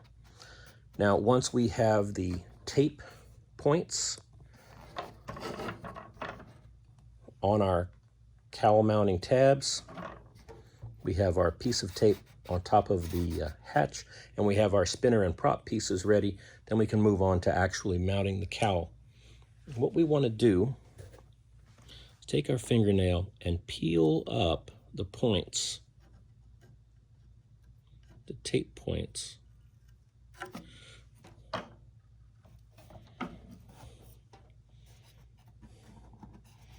Just loosen the points and peel them back about an inch.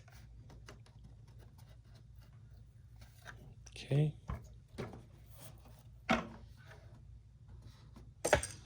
So now that I have the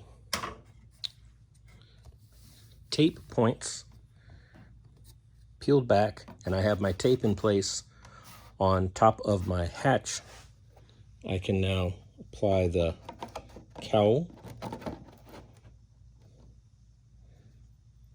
the spinner back plate with the proper ring, spacer ring installed, the prop washer, and the prop nut. Now tighten that down. By hand is fine at this point. Just get a little bit. There we go. Okay.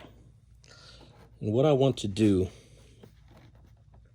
is I want to locate the cowl so that my gap between my cowl front and my spinner back plate is about 2 millimeters.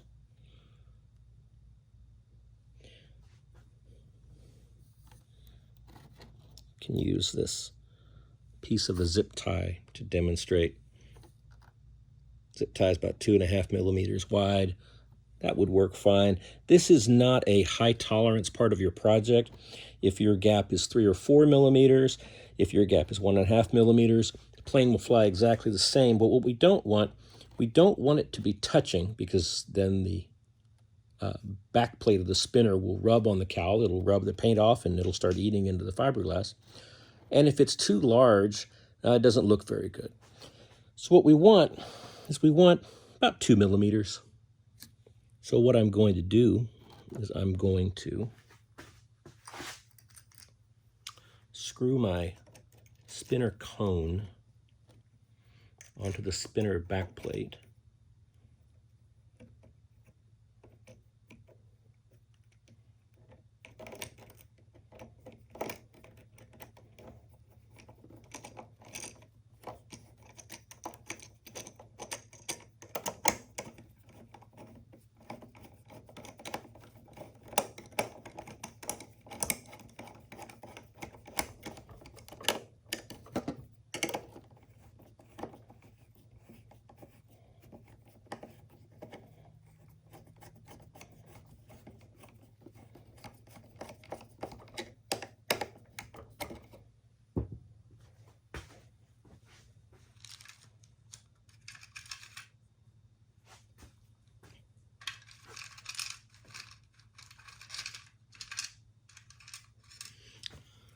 So now that we have all the pieces assembled, what we want to achieve is we want to get the proper spinner gap, the proper amount of gap between the front of the cowl and the back of the spinner, so that the appearance is good, but not so close that it rubs in operation. So what I'm going to do is take one of the wooden spacers in my kit. I'm going to use it as a spacer here.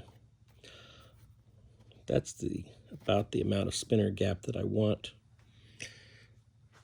What we're also doing is we're locating the front of the cowl to the spinner so that everything is nice and straight. So I'm going to take a piece of my masking tape.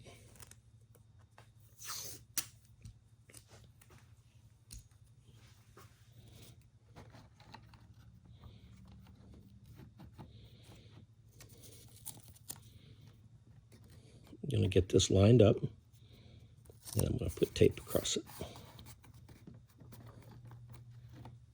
Okay. I'll put several pieces of tape on it. I'll check my alignment, make sure that it's good. Left, right, up, down.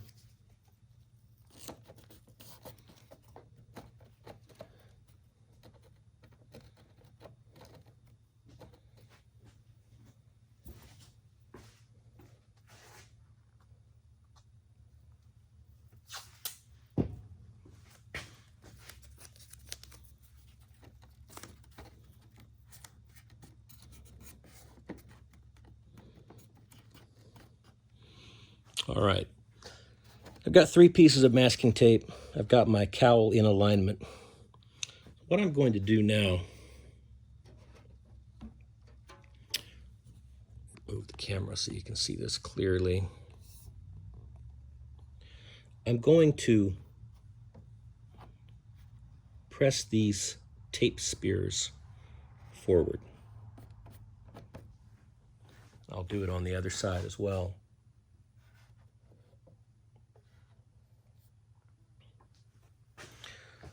And that's where I need to drill,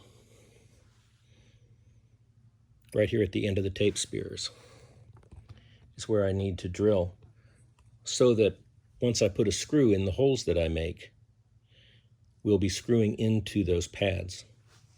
A couple of ways to do this. I usually prefer to drill directly. I like to take my hobby knife I like to use my hobby knife, and I like to just drill it in position right here. You can also mark with a marker so that you can drill off of the airplane. I think we can do it both ways to demonstrate. So if we want to drill in place, we can just carefully take our hobby knife. And all we're doing is just making a very small hole. Easy enough. Let me show you the marking method.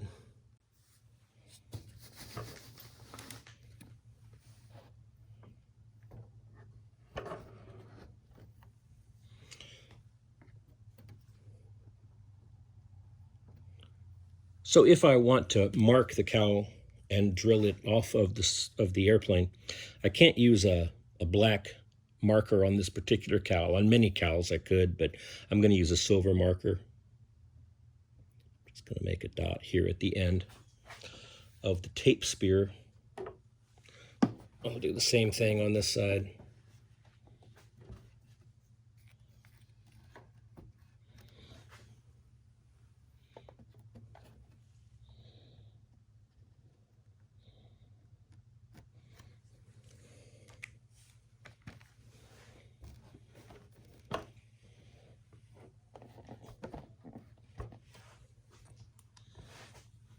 So now that I have my marks made, I'll remove my masking tape and my spacer.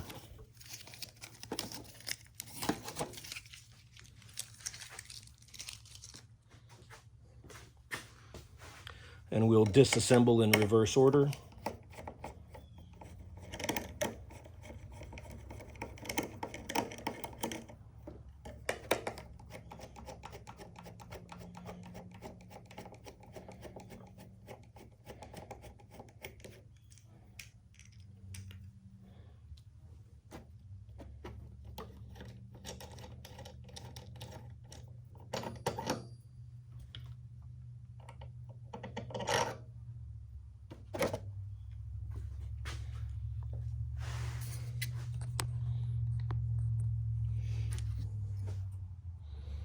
And then I can just take my hobby knife, use it as a drill, start the point right on the mark, and just twist, push very gently, twist 1, 2, 2 is enough.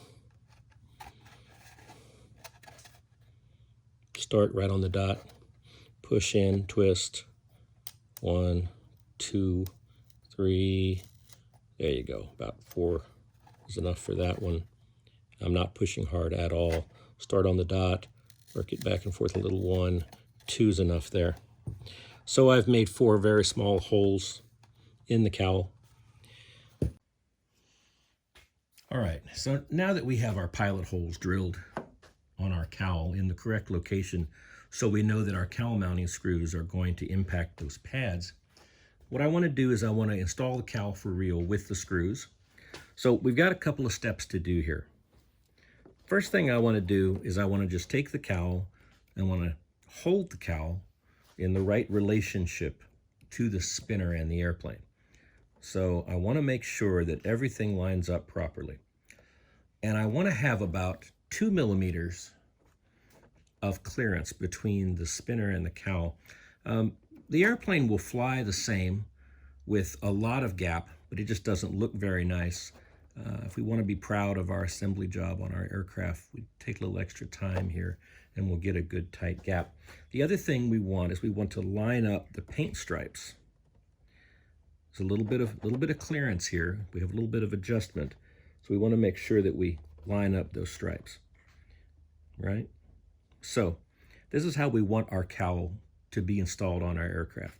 So how do we get this? Well, we're going to use a lot of masking tape. So what I like to do is I like to take masking tape and I like to place some 3 or 4 pieces around the cowl. Okay, just loose like that.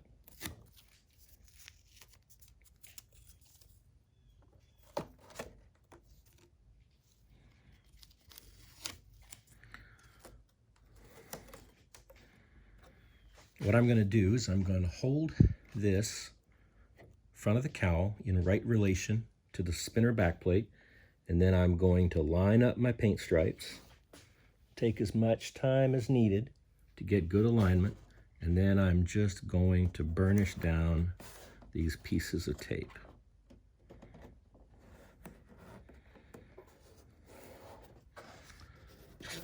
Okay.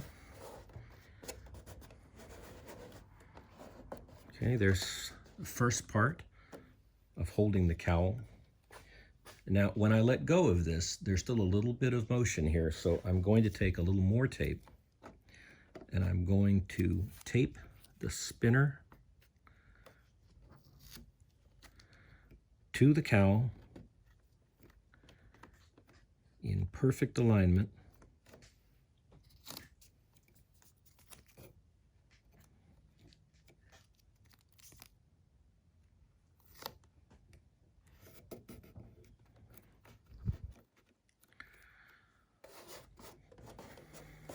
All right, now we have good secure alignment of the cowl. We can double and triple and quadruple check this relationship to make sure we're getting a very good fit. I've got my proper gap. It looks good. It's plenty of clearance. I have my paint stripes aligned between the cowl and the covering. So now I can go ahead and install the cowl with screws. So we're going to use 4 matching short wood screws from your Bright hardware pack. They have integrated washer heads, right? We're going to install them with a Phillips screwdriver through the pilot holes, making new holes in the pads.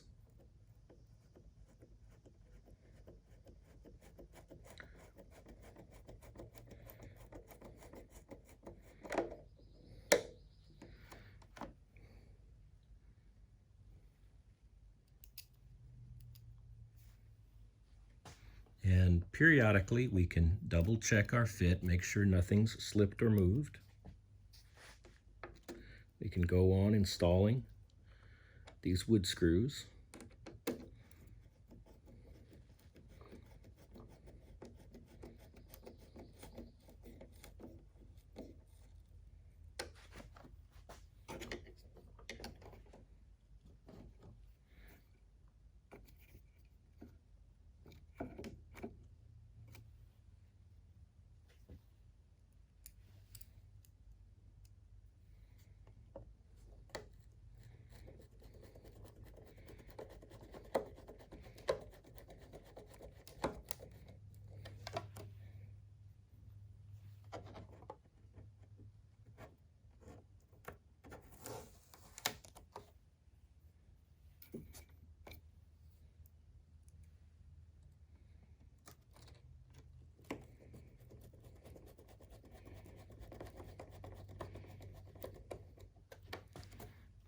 Okay.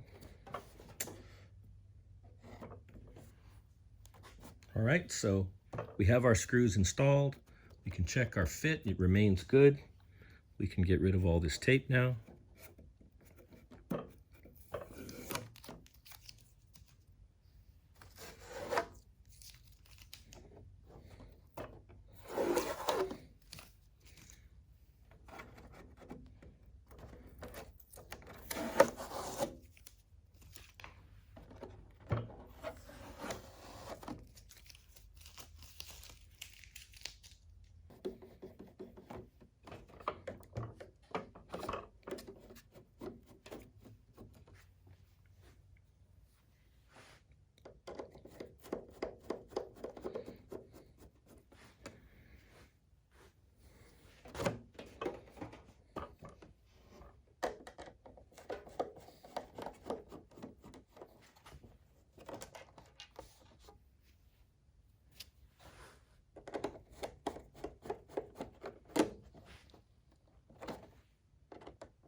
All right, so now that we have the cowl removed, what I'm going to do is take my thin CA glue and my precision applicator tip. And I'm going to put a small drop of thin CA into each of the holes that were made by the wood screws as I installed them. And what this is going to do is it's going to harden those holes, the wood around those holes, so that when we remove and install the cowl screws, they're not doing damage to those threads that we made in there. This hardens the area, it'll last a lot longer. All right, once we have the basic location of the cowl set, but before we install the cowl for the last time, you have a couple of little sheets of balsa wood like this in your kit box. We want to find them, and we want to use our hobby knife to release the pieces.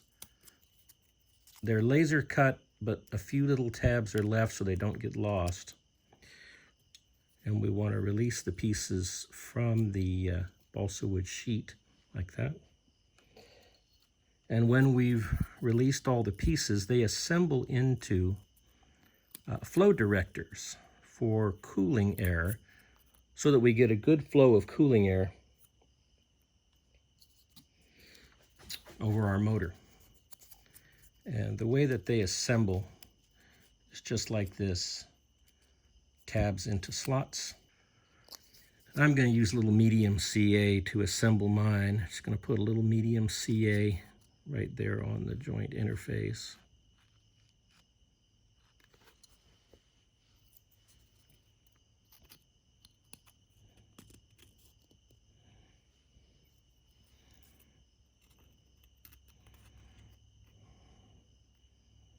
Just like that.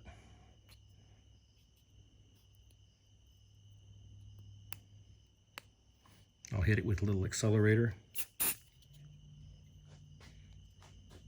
And what this does is it installs onto the side of your motor box. I'll get a good look for you here. Change our camera angle.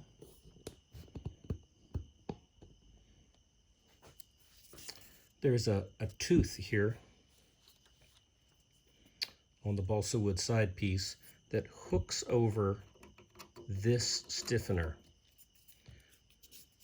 And so it fits right here, just like that.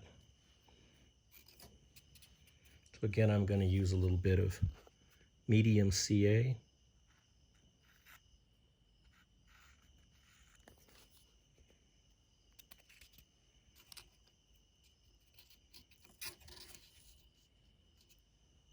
A little bit of accelerator. Okay. Now we'll do the same thing on the other side.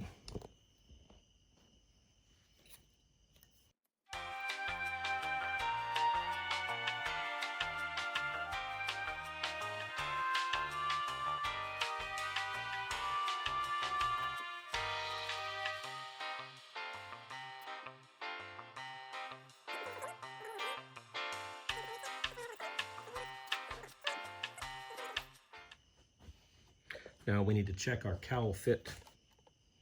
When we install the cowl,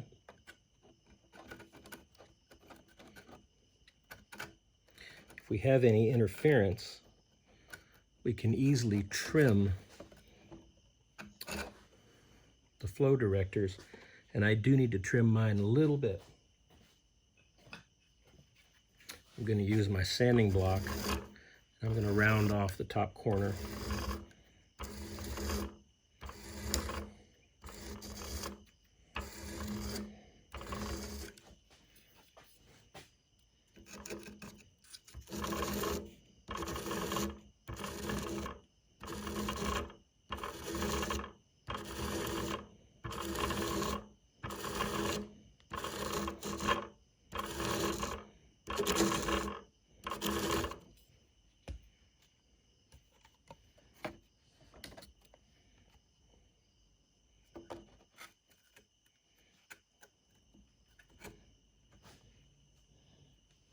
And there we go. Yeah, fits nicely like that. And from the front, we can see how that's going to direct the air that comes in the scoop and direct a lot of it right toward the motor.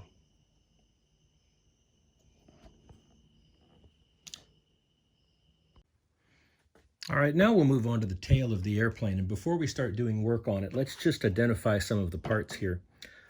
What we have is we have the slot that the horizontal stabilizer will be installed into. And what we have is we have exposed wood here.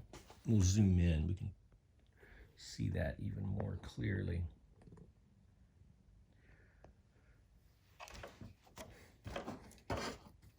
We have an exposed wood surface here. We also have on our horizontal stabilizer an exposed wood surface, and that's what will mate together.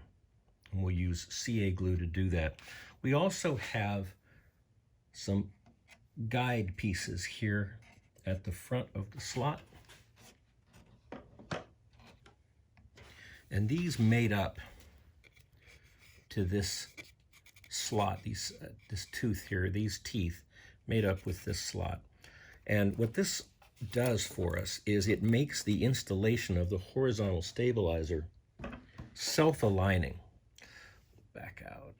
And when we install the horizontal stabilizer into the slot and we push it all the way forward, it self-jigs in the correct location. It makes it very easy to align the stabilizer. Okay. Other thing we want to note about this assembly is we have mounting locations for two servos. On this side, the low location is for the elevator servo. On the other side, this higher, more rearward location. Let's see both of them one after the other. There's the low forward location for the elevator. Here's the higher rearward location for the rudder servo. Okay. So what we want to do when we're working with our elevator, we want to avoid basic mistakes. The two basic mistakes that we see people make on the horizontal stabilizer and elevator installation is we see them install the assembly upside down, and we also see the assembly installed with the control horn on the wrong elevator. So we want to avoid those basic mistakes. So just take note of the color scheme on the elevator. On this particular Edge 540 48-inch, we have a matching color scheme for the top, and we have a matching color scheme for the bottom. So don't get confused or forget in mid-installation and get the elevator turned upside down. So what we want to do is we want to do a couple of steps here. Because of the way that the horizontal stabilizer and the elevator install into the edge design, we can hinge the elevator before we begin.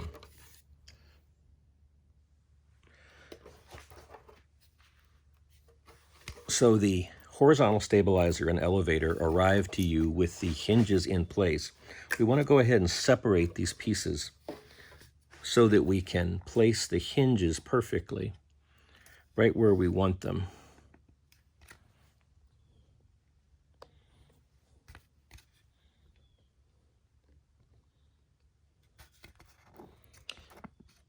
And our goal is to place the hinges halfway into the center of their slots. And if you're unsure about placing the hinges halfway, remember, we can take the hinge, we can put a graphite pencil mark across the center to help us make sure that we're getting the hinge halfway in. But I'm comfortable doing it without the mark, so I'll do it without the mark, but feel free to make the mark if you want to. And once we have the hinges placed, what I'm going to do is, just like we did on the ailerons, I'm going to take my thin CA glue and I'm going to put a tiny drop of CA on one side of the hinge, just to lock it in place during assembly. Using thin CA and my precision applicator tip just to get one drop.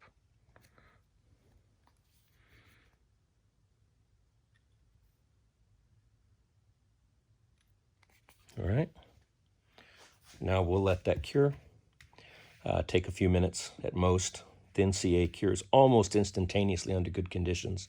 We'll let it sit for a minute or so.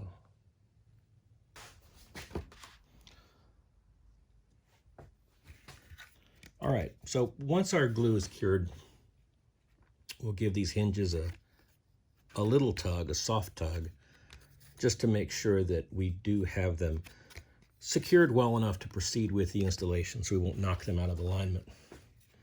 And then we'll just carefully insert the hinges into their slots. Patience is key in this step.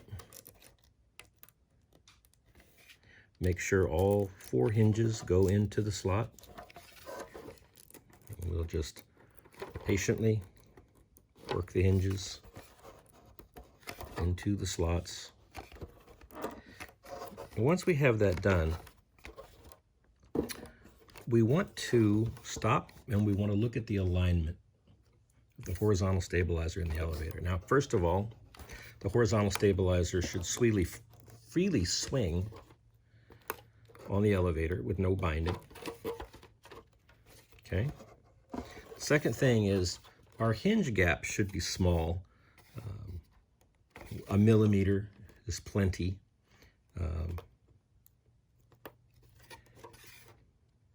I've got about 1/2 mil, and I've got full throw. We'd like to have at least 50 degrees. And then we want to check the alignment of our covering stripes and this gap at the end of the horizontal stabilizer to the elevator. We want an equal gap, equal left and right, and it'll end up being about 2 millimeters. And again, patience is key. We want to double check all of the relationships here. Make sure that we have the matching sides, that the top of the horizontal stabilizer, top of the elevator are matched, that we have approximately equal gaps on the left and the right, and that our stripes match up reasonably well, that our gap is small, and we have free swing of the horizontal stabilizer in the elevator. And once we have those things checked, we can go ahead and glue our hinges in place. About 3 drops of thin CA per hinge.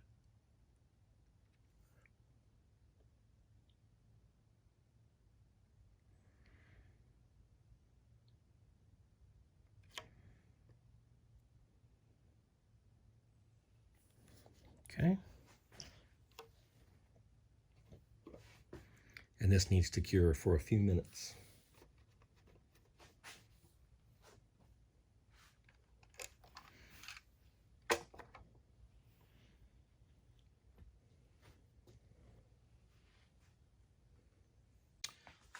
So we've moved the camera and we're shooting from the rear of the aircraft now. We have our horizontal stabilizer and elevator in its slot, pushed all the way forward, not glued yet, because we want to just check one geometric relationship on the airplane. Bring the camera down, and what we want to check is we want to check the relationship of the horizontal stabilizer to the wing tube so that it's perfectly level. And you can see a tiny amount of error. This perfectly acceptable level of error within a degree or two is perfectly fine for that relationship on the airplane. But if we want to make it absolutely perfect, we'll have to do just a little bit of fitting in our workshop. And the procedure is pretty easy. What we need to do is we take note of which direction we'd like to move the stabilizer. And what I'd like to do on this one, I'd like to bring the left side down a little bit. just to bring it and the wing tube perfectly in alignment. So the way that I do that is, this is just a piece of paper. I actually cut it out of an Extreme Flight spinner package, but any paper will do. And what we're going to do with the paper is we're just going to slide the paper in between the stab and the fuselage right there at its joint. And it takes a little bit of patience to do this.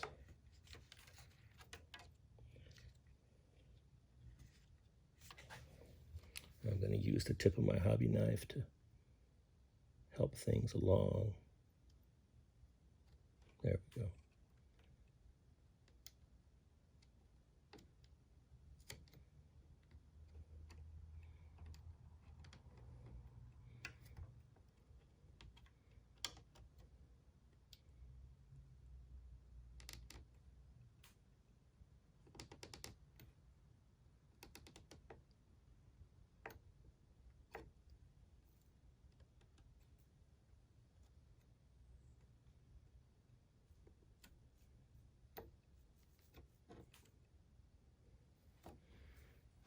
Okay.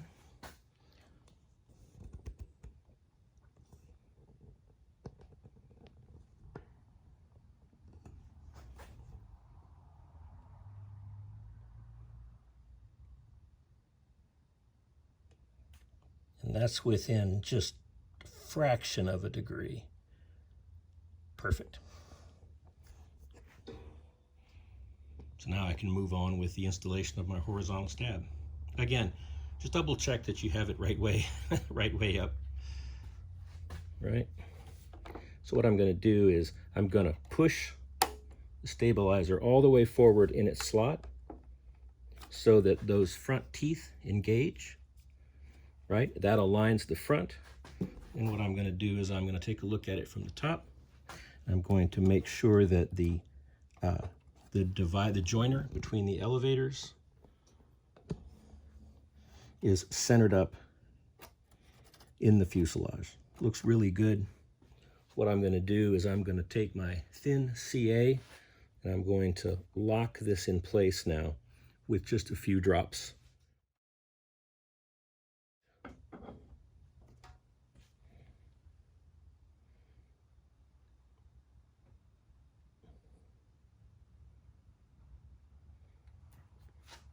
And the paper soaks up the thin CA just like the balsa wood does.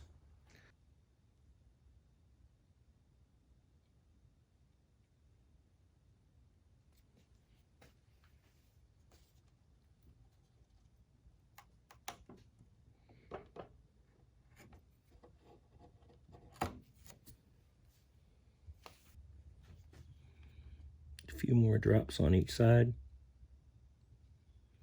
And if we do get any excess CA that were to drip or run, take a paper towel with some acetone, clean it off, no problem. So I'll let this cure here on the top side for a few minutes, then I'm going to invert the fuselage and do the bottom side of the joint.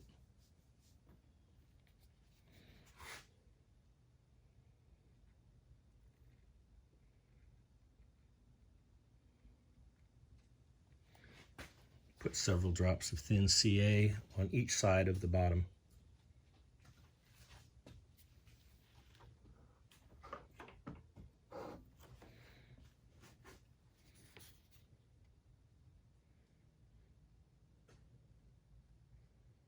And the thin CA wicks into that joint where there's wood-to-wood contact. We get a real strong bond. But there's one more step that I like to do on these joints.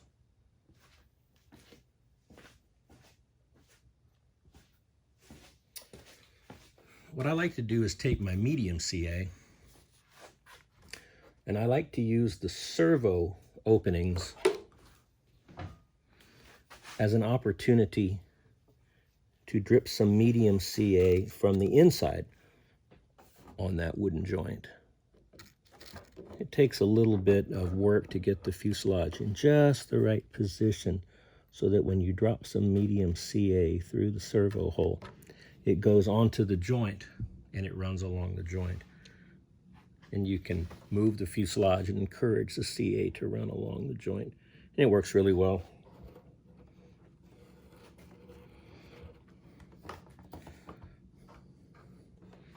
Do the same thing on the other side. We'll just drop some thin, medium CA along the joint. And we'll just encourage the medium CA to flow along the joint. And we'll let that cure.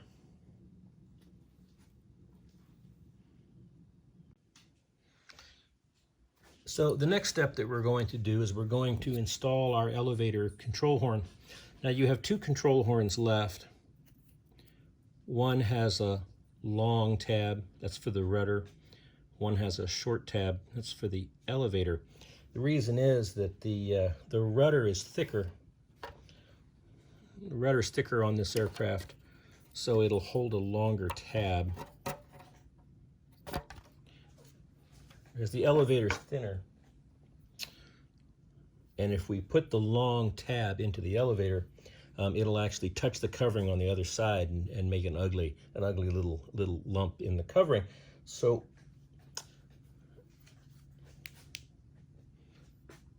if you need to remove the covering over the slot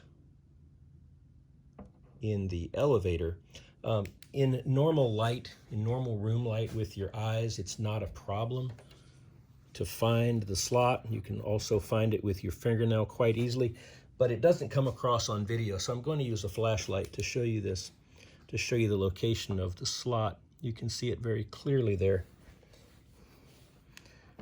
Right there, you can see the slot, but you won't need that in your shop. You can see it with your naked eye. It might come across on video.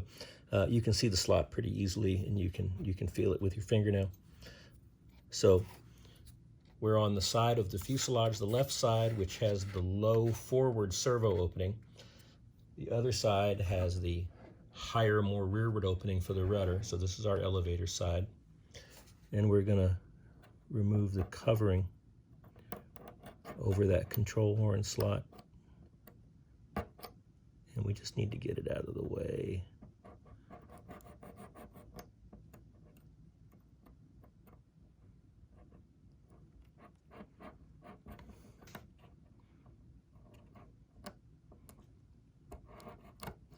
There we go.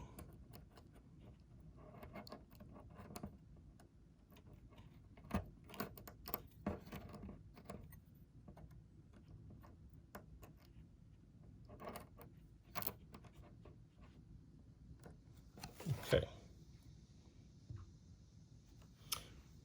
Now we already roughened the surface of the tab with our sandpaper. So we're going to install the elevator horn just like the other horns on the airplane. We're going to use our medium CA, and we're going to put a few drops of the medium CA into the slot. And we're going to put a little medium CA on the horn off camera. And then we're going to put the horn into the slot all the way down until it seats against the elevator. And we'll allow this to cure. All right, now we're going to move on to installing the rudder. We'll handle it just like the other control surfaces. We're going to start by gluing the hinges into the rudder with one tiny drop of thin CA per hinge. Okay, we'll let that dry.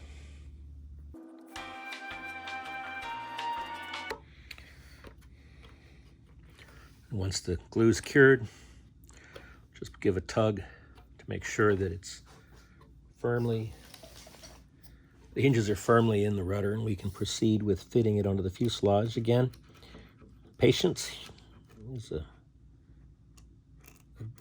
good to exercise here. Okay, and just like the other surfaces, we want to get a tight gap, make sure we have a free swing, and we want to check for any interference and make sure we have a gap.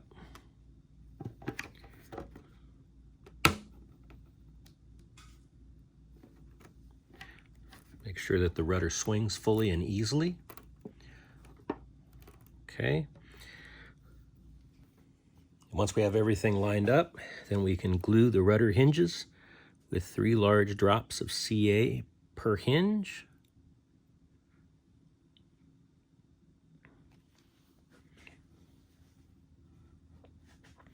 Okay, we'll allow that to cure. Okay, once the rudder hinges are cured, we'll install our rudder control horn. We'll use our medium CA. We'll apply several drops of medium CA into the slot. And then we'll apply some medium CA to the horn tab.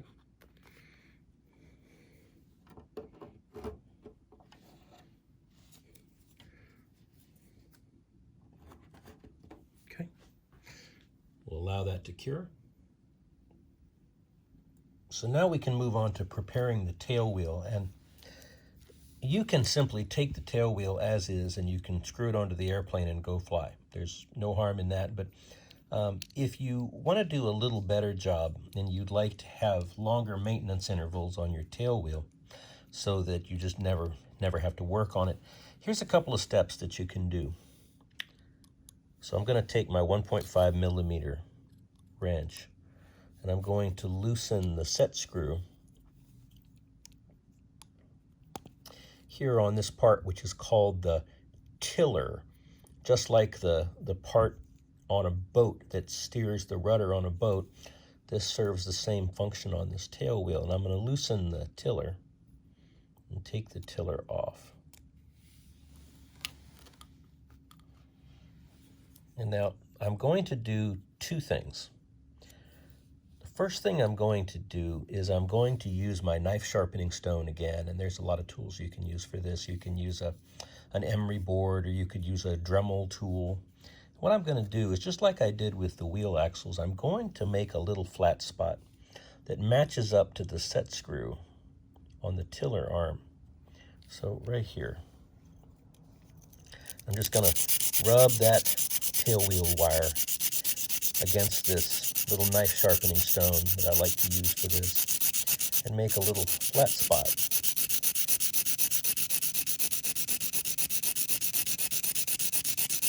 And it just takes a few seconds. We'll see if we can get this to show up on camera.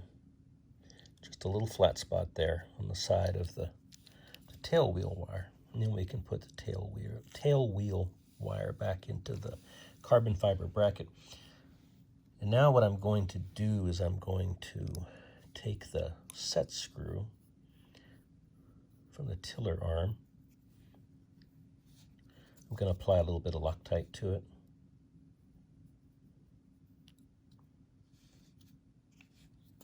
I'm going to thread that back into the tiller. And I'm going to reassemble the tail wheel. And those 2 steps, making a little flat spot on the tail wheel axle and adding some Loctite to the tiller, just took about a minute. But they'll really, they'll help your tail wheel to work better and to stay tight and trouble-free for longer. So now I'm going to line the tiller up with the tail wheel itself, and I'm going to tighten down the set screw. It doesn't take very much force. I don't want to strip that screw out.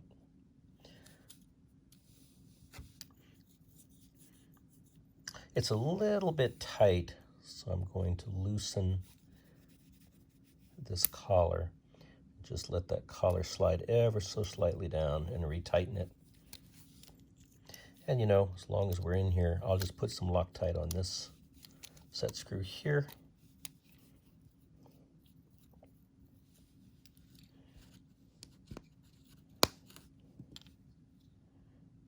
A little Loctite there.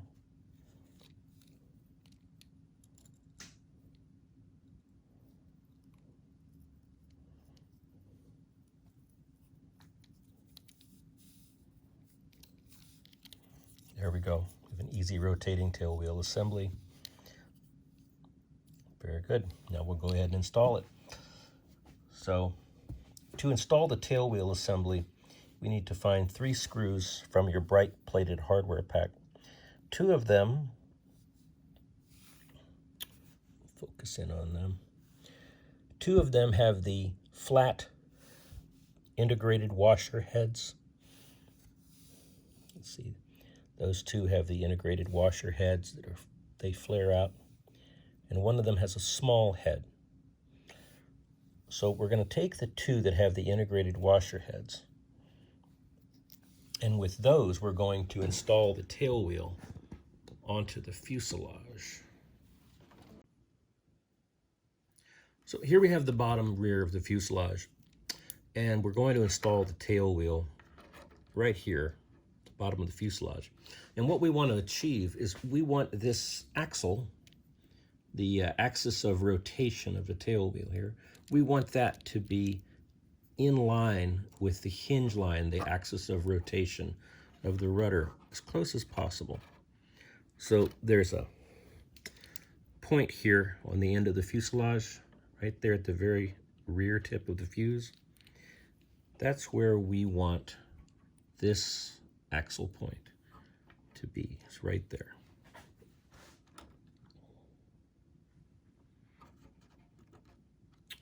So I'm going to line everything up, get the tail wheel bracket right in the center of the fuselage, put that axle point right over the rudder hinge line. I'm just going to take my hobby knife, I'm just going to make a mark on the bottom of the fuselage. Then I'm going to take my Phillips screwdriver and one of the 2 screws with the flat washer heads. I'm going to screw this in. I'm only doing the first one because once I have the first one in place, then it's a lot easier to line the tail wheel up and make it perfectly straight with the fuselage. Then I'll take the second screw with the flat washer head, and I'll drive it in. Okay.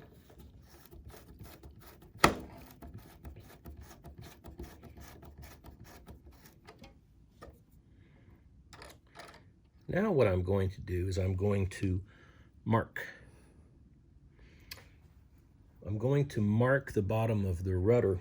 What we have is the tiller arm is not supposed to be rigidly attached to the rudder. What we want between the tiller arm and the rudder, we want a loose attachment. We want there to be some give and some play so that the tail wheel and the rudder can never bind together and overload the rudder servo. So the way that we achieve that is there's a slot here in the tiller. And what I want to do is just take my hobby knife and I want to find the center of that slot, and then I just want to mark the rudder at the point where it's the center of that slot. I'm going to take the other screw, the one with the small head, and I'm going to drive that screw into the rudder, into the wood of the rudder, about 3 turns. And then I'm going to take it out. And I'm going to take the tail wheel back off because this assembly takes a lot of abuse.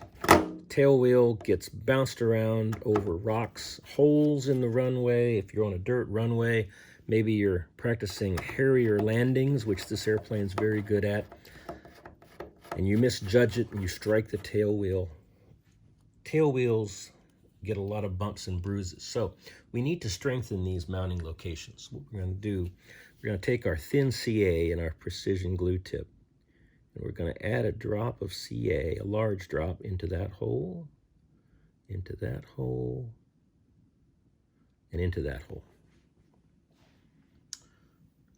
And we're going to let that thin CA wick down into the holes, and we're going to let it cure. We're not going to use any accelerator. We're just going to let it cure on its own.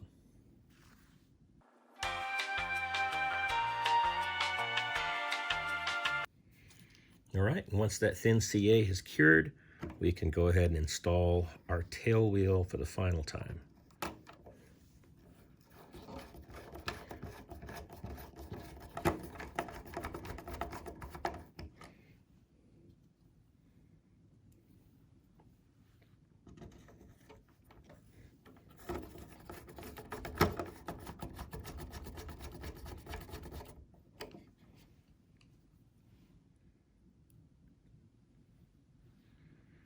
And when we drive this screw into the rudder, we don't tighten it all the way down. We tighten it, leaving some slack between the rudder, and you can see that amount of slack. This is exactly what we want. We don't want there to be a rigid connection.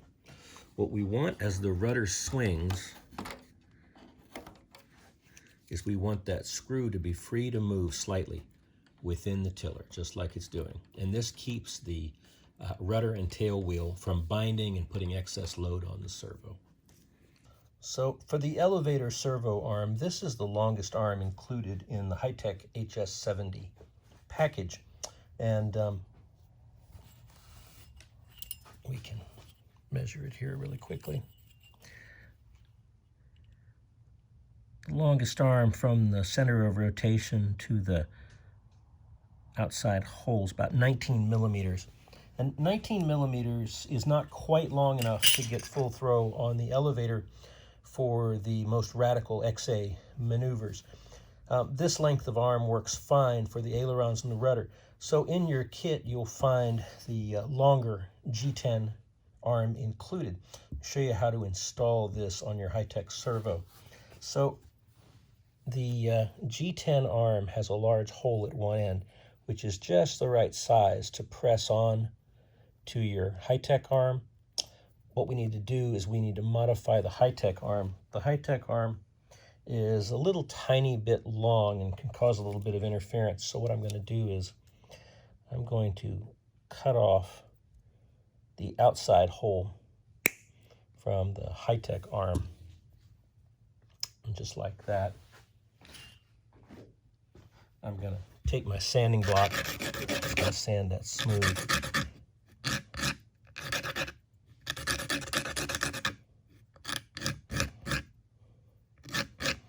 There we go. So we've shortened the Hi-Tech arm a little bit, and what that's going to do, it's going to give us clearance out here for our ball joint to operate without possibly touching that arm. So the next step is we're going to take the Hi-Tech arm that we just modified, and we're going to press this onto the G10 arm. I'm just going to use a pair of pliers, and I'm going to carefully, I'm not going to really use my strength, I'm just going to coax the nylon Hi-Tech arm down into the G10 arm.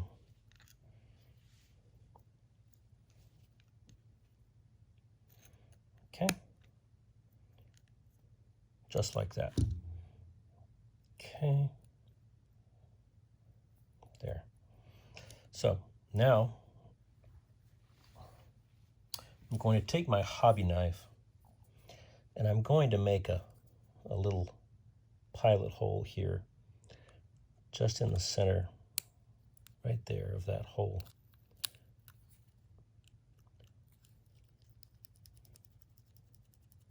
Just like that. And now I'm just going to rotate this nylon arm out of the way.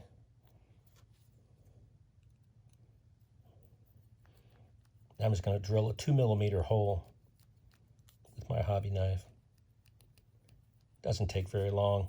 I could get out a drill or go to my drill press, but this G10 drills so nicely with a hobby knife blade, I'm just going to do it like this.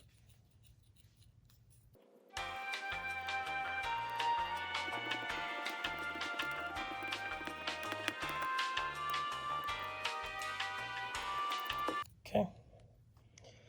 So now I'm just going to rotate the nylon arm back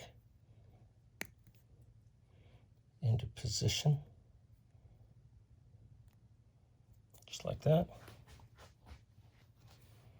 All right, so now I'm going to take a bright 2 millimeter screw and nut from the airplane kit.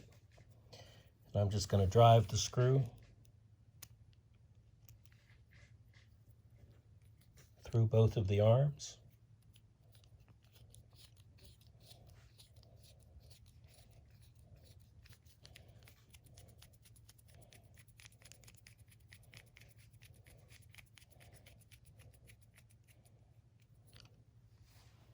I'm just going to apply a little bit of Loctite to the screw. thread on the nut.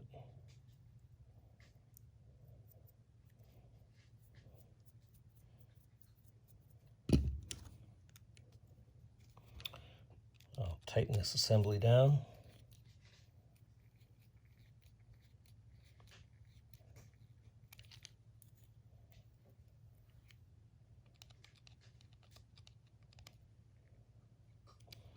Okay, now the arms are attached together. Going to use the side cutter built into my pliers. Snip off the end of the screw. And now I'm just going to use my knife sharpening stone here to smooth it off. I could use a file or an emery board or a Dremel tool. But the knife sharpening stone is just really fast and easy. All right, there we go.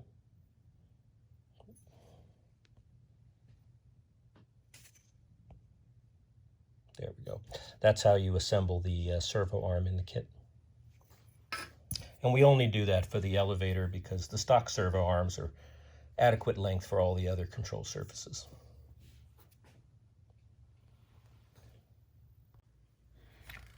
All right, so as before, I'm going to use my electric drill to assemble my push rods for my rudder and elevator.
Okay, before I begin the installation of the servo and linkage, I'm just going to tape right there on the counterbalance of the elevator.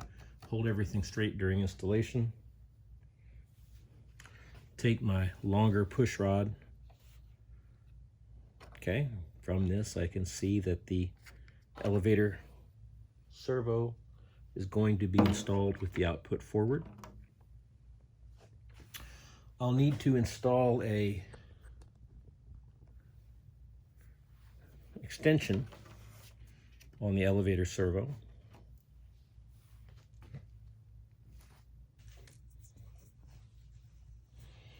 Okay, as before, light colored wire to the light colored wire, darkest colored wire to the darkest colored wire, red in the center.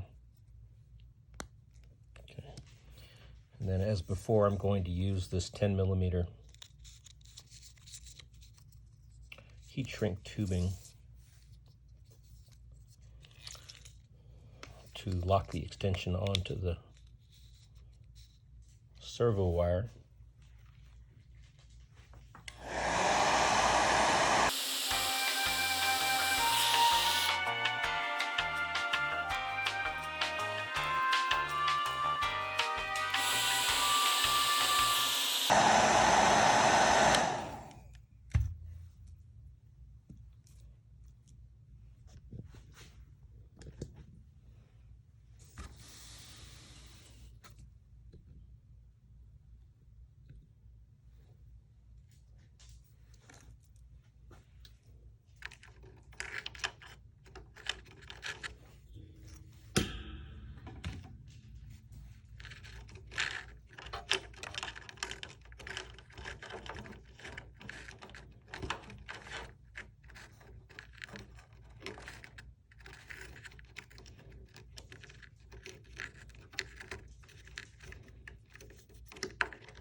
Okay, I'm going to pull the wire through the fuselage.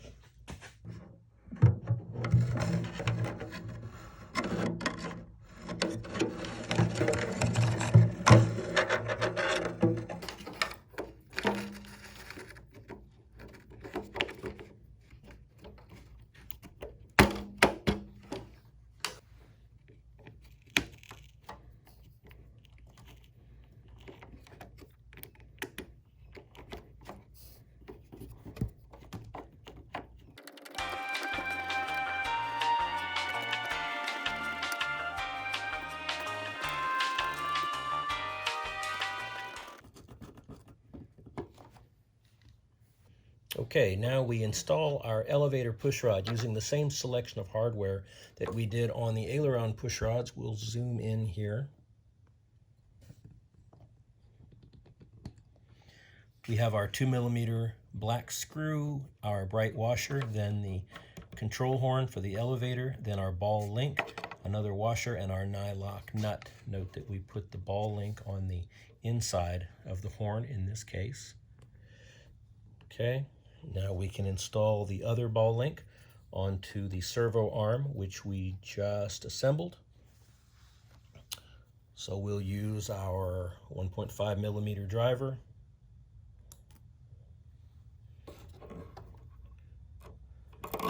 Through the ball link, through the servo arm, our washer, and our nylock nut, starting at the correct direction.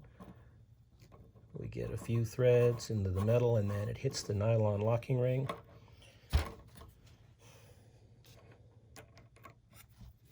Okay, and we'll tighten that down.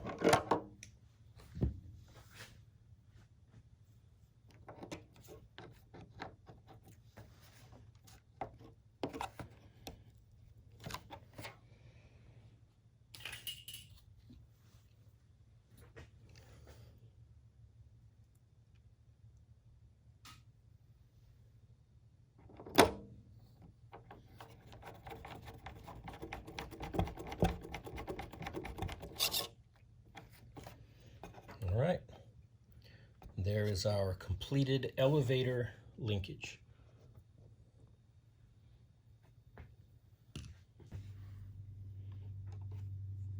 All right, we can see from the length of our remaining pushrod that we're going to be installing the rudder servo with the arm forward.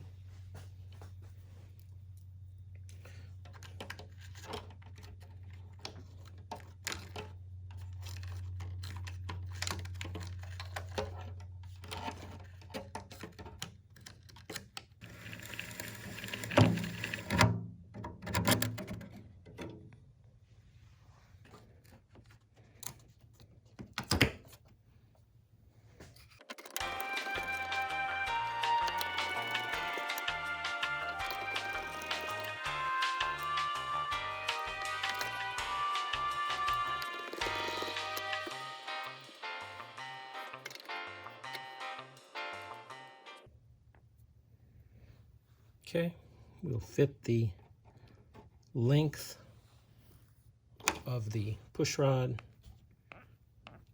If we screw right in a tightening motion, we make the rod shorter.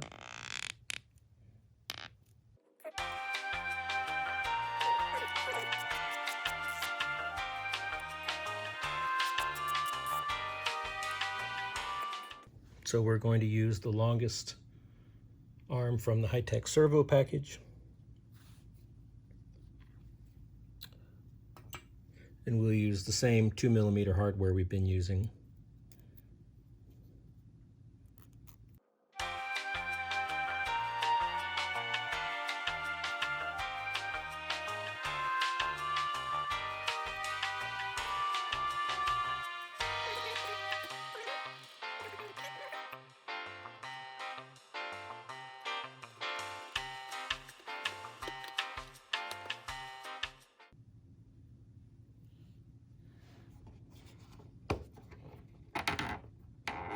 Just turn a couple of more threads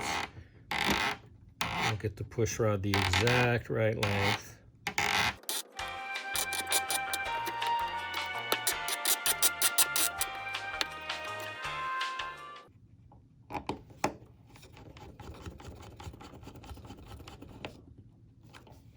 All right, there's completed rudder linkage. What I'm going to do on my installation, I like to do this when it's possible, is I'm going to use the Servo plug-sized cutouts here on the side of my receiver tray, and I'm going to use some Extreme Flight 3-inch 28 gauge wire extensions, and I'm going to use these for my aileron plugs. So I'm going to install these like so.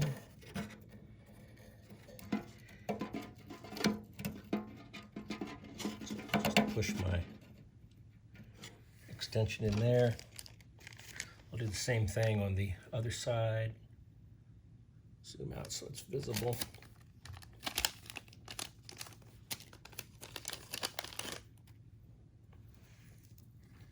Light colored toward the rear.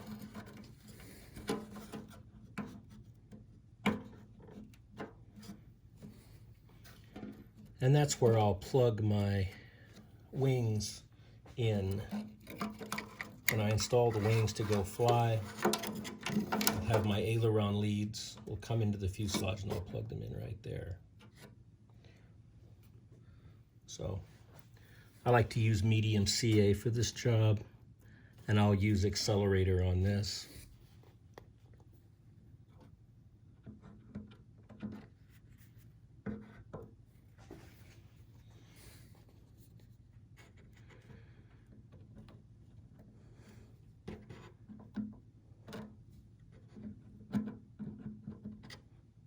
Go all around both plugs.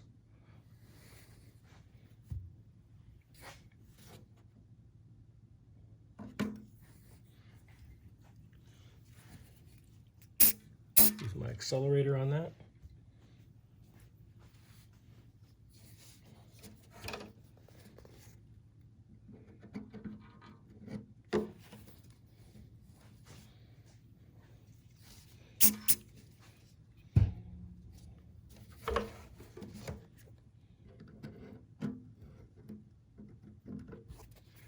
Okay.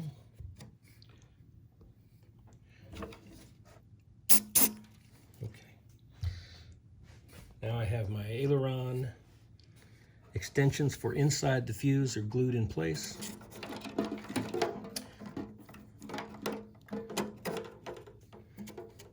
So I have my extensions for the tail.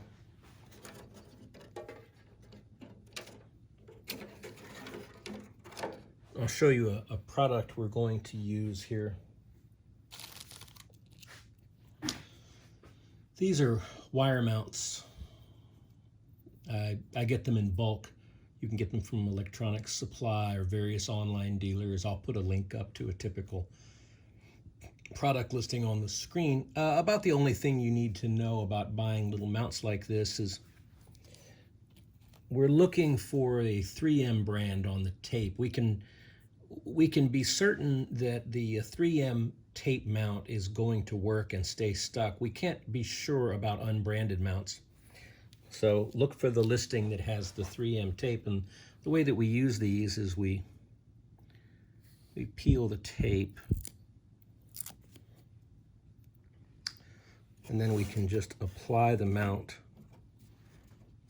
to the airframe and press it down. And that now is a handy place to attach a zip tie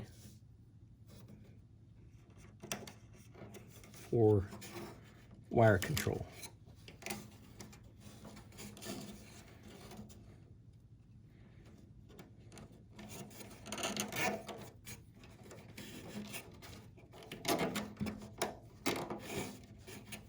Okay. And that ties off nicely and makes a neat installation. Okay, and that's how we'll control control these wires. We don't want these wires to just flop around inside the fuselage under maneuvers. That can put too much strain on the connectors. We would like for this airplane and all the parts and all of the installations that we've done to last for years. So I'll apply a mount on both sides of the fuselage, and I'll use that to control both of the extension wires going back to the tail.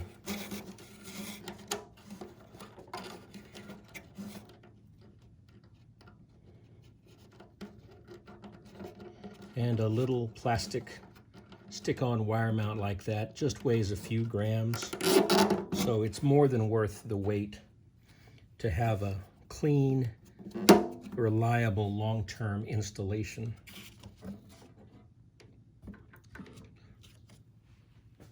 Okay.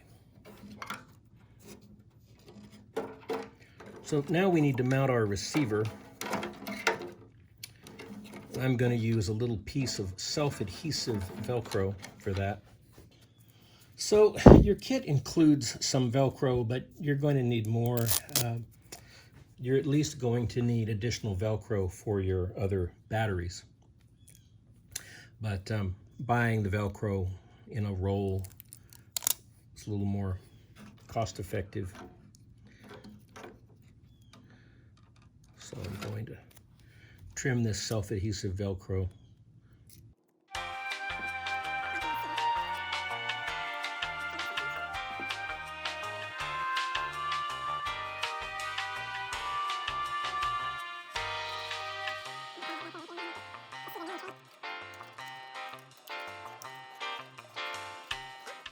So that's the receiver in place. We do need to restrain the receiver. We do need to tie it down firmly to the tray. There's two kinds of slots in the tray. You have the wider slot here is for a Velcro strip or strap, and then you have closer in a smaller hole for a zip tie.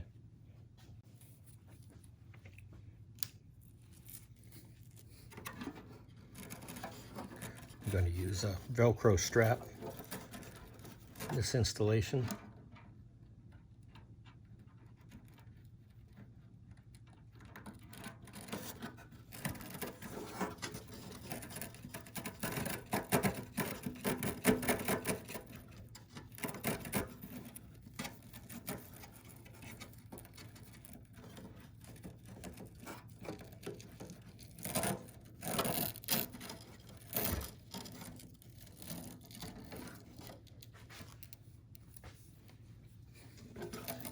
We can trim the Velcro.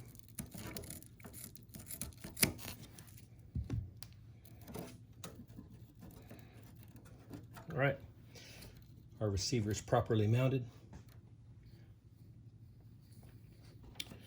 We'll need to restrain the antennas. I think I'll use another pair of wire mounts.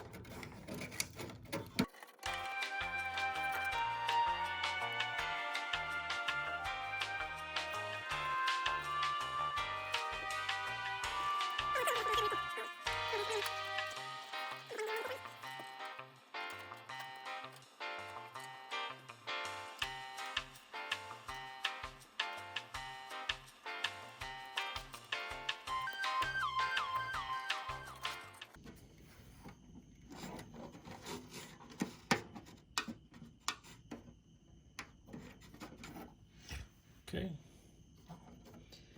that'll keep the antennas under control.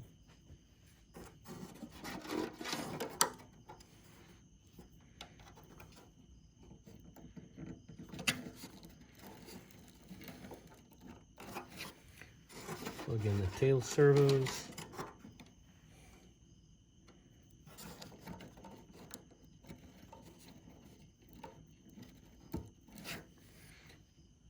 And we'll plug in the aileron extensions.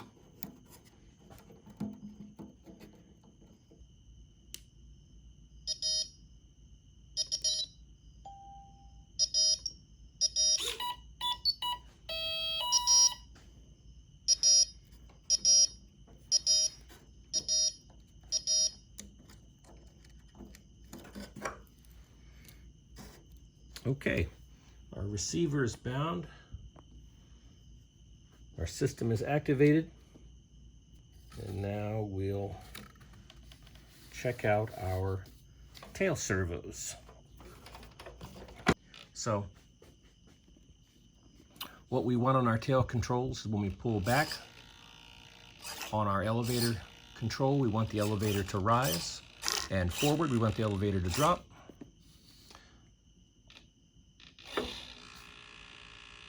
Right stick on the rudder gives right rudder swing, left stick on the rudder gives left rudder swing. Those are the correct control directions. Then we want to set the sub trim on our controls.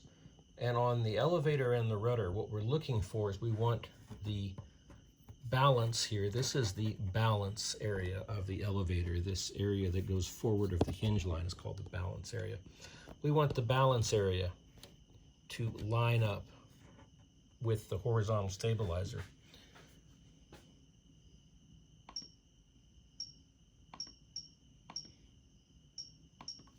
And so we want to vary the sub trim. Just use your fingers to feel for the best possible alignment. There we go. That looks really good. Now we'll do the same thing on the rudder.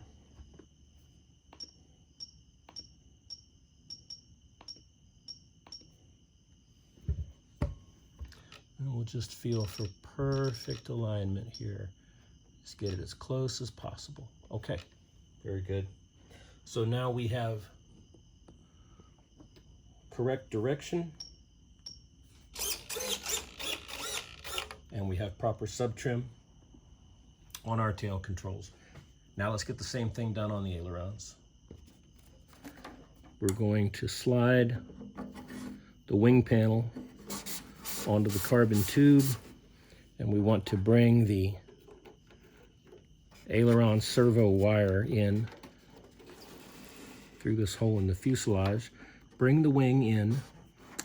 These carbon locating pins at the front and the rear will slide through the holes that have the black washers around them here. We bring this all the way in and we feel our way.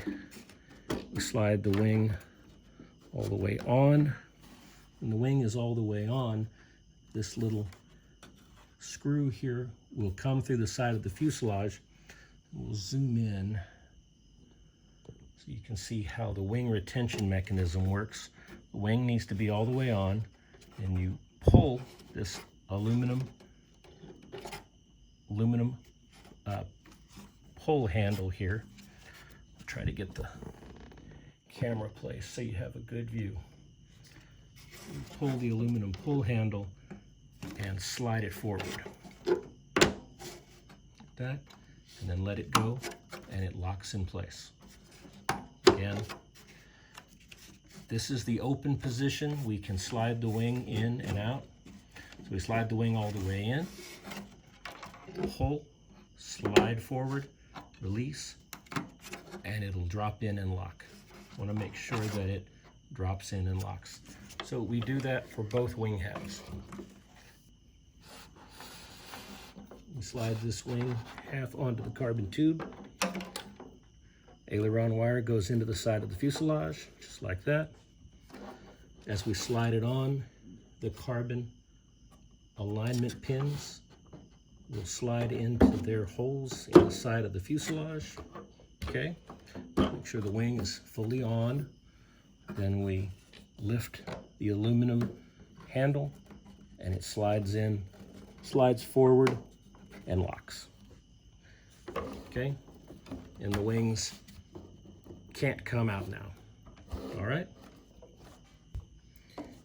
we'll connect the aileron servos, and because we did this nice little installation with our 3-inch extensions, we can just plug the aileron servos in.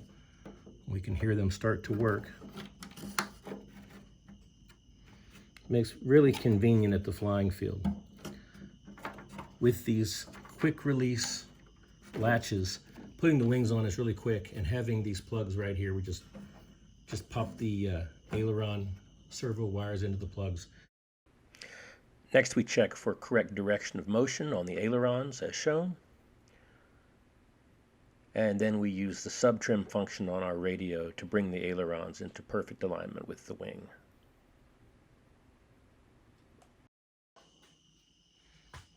All right, so we're going to set our control throws. And setting the control throws is a really important part of setup. And so there are a variety of throw gauges on the market. This is a digital one that I own, which works well for me. There are manual ones. There are all kinds, but you need to use something. Setting your control throws by eye is a really bad habit to get into. So the way that you use a throw meter is you clamp it onto the control surface like this, right? And then it measures the angle that your control surface takes. And as I move the aileron, the readout changes. And what we're concerned about is the maximum throw. We want to set the maximum throw on our control surfaces to start. Now on your ailerons, for flying 3D and XA maneuvers, you're going to want a throw in the range of, you're going to want to throw in the range of 35 to 45 degrees. And let's talk about how you can decide that.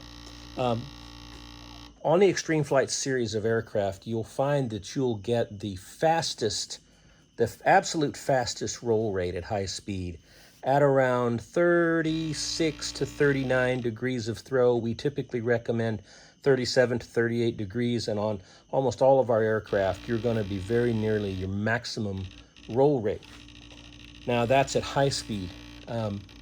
If you're flying 3D, the roll rate that you might really care about is your roll rate in a Harrier roll, and you'll want to tune this so that you get the exact Harrier roll rate that you want. But if you don't have a preference and you don't know what rate do you want, I'd recommend that you start out with a high aileron rate of around 35 degrees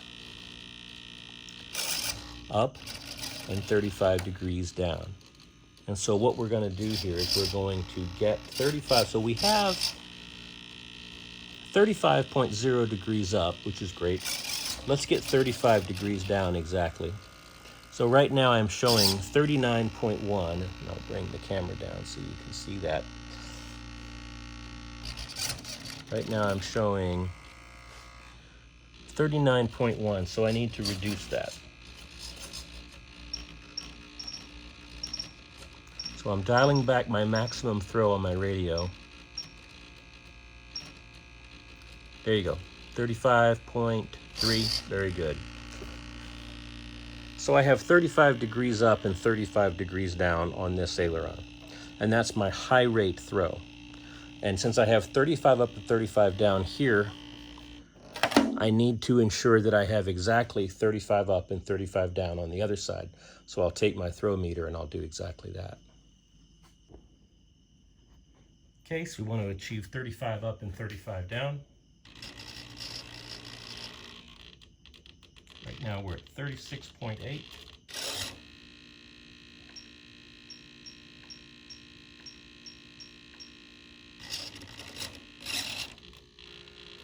And we're at 33.8. We have a little work to do. I'll aim the camera so you can see this. Alright, so we need to increase this from 33 to 35, 35.6, 35.5, 35.2, 34.9. Great. And we need to,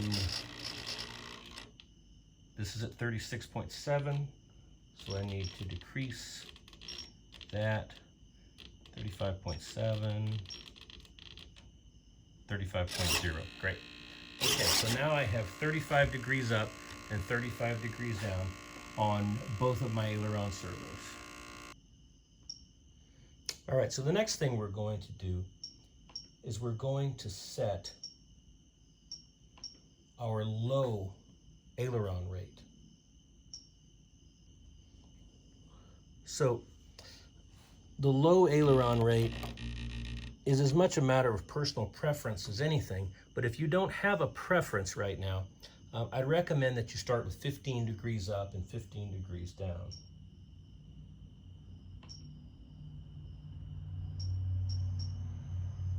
Okay, so what we're going to do is we're going to set our low rate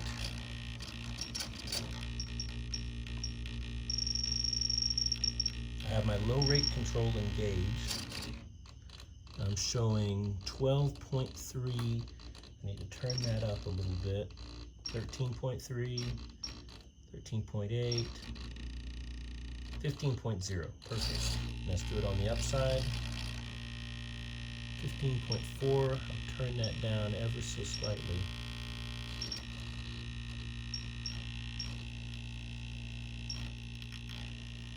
14.7, 14.9, 15.4.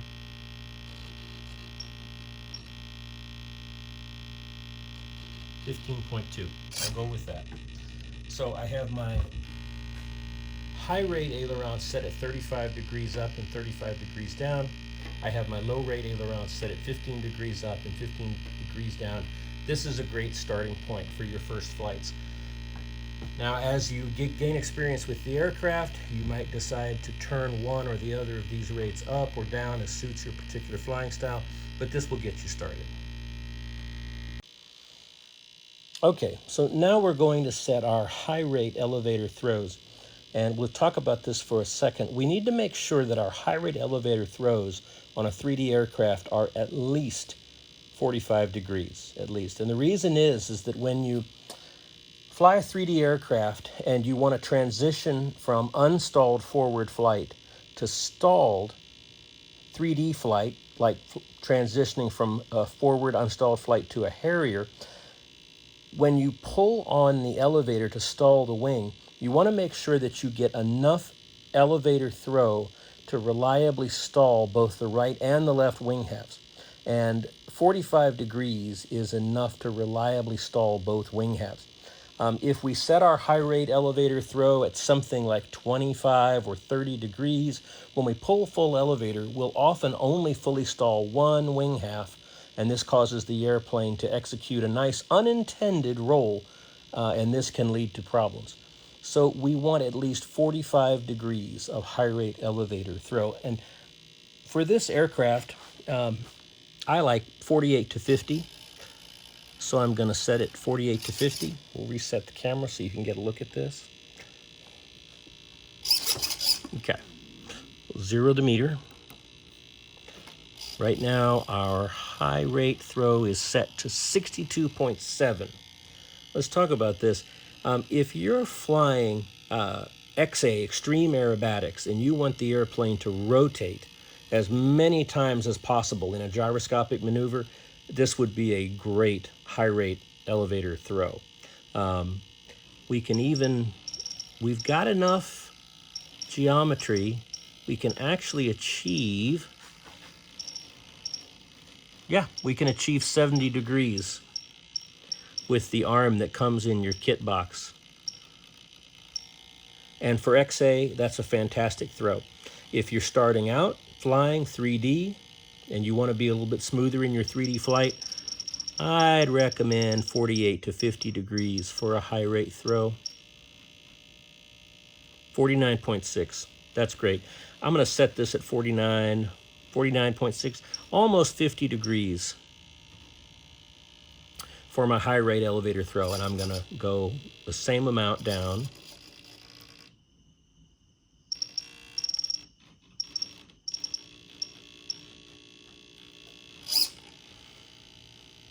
And having that just slightly more than 45 degrees of throw, that'll make sure we can reliably stall both wings for 3D flight.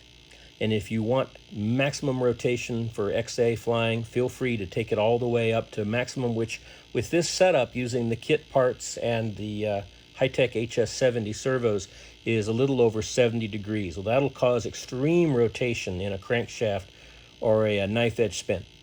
All right, now let's set our low rate elevator throws. And again, we need to discuss a little bit.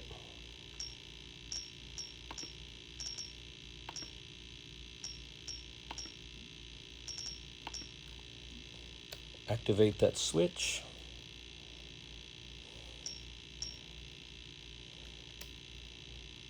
Okay.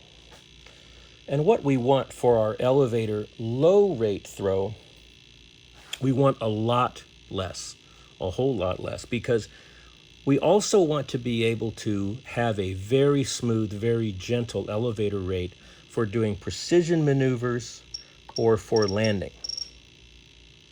So what I'm going to set it to, and I'm going to recommend you set yours to, is about 10 degrees. So first we'll do up.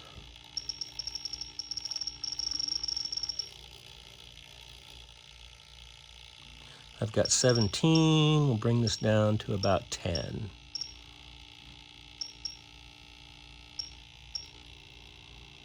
.3, great. Okay, now we'll do the other side, and we want 10 degrees up and down for our low rate elevator. We're at 9, 9.8, 10.8, we'll go back, 10.3, great. So we have 10 degrees up and 10 degrees down. And what that 10 degree low rate on your elevator allows you to do, it allows you to pull full elevator stick without any danger of stalling the airplane. The airplane will track smoothly through looping maneuvers. It also allows you to be really, really smooth on your landings.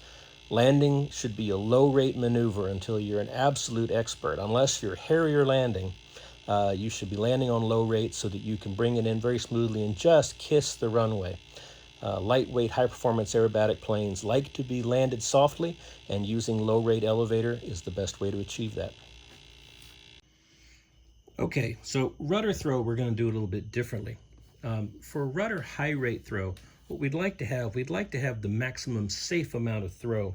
And what's safe? Well, to maintain safety, what we want to do is make sure that the rudder could never ever contact the elevator on either side. We want to make sure we have sufficient clearance so that at max deflection, even if it flexed a little bit, we could never touch the elevator, because if the rudder could touch the elevator, there's a chance that it could trap the elevator in flight and not allow the elevator to move freely. On a model of this size, I like to have around 1/2 inch or 12 millimeters of clearance between the rudder and the elevator tip, just measured with a ruler. And we need it to be the same on both sides, within a millimeter or two. And that'll take care of our high rate rudder throw.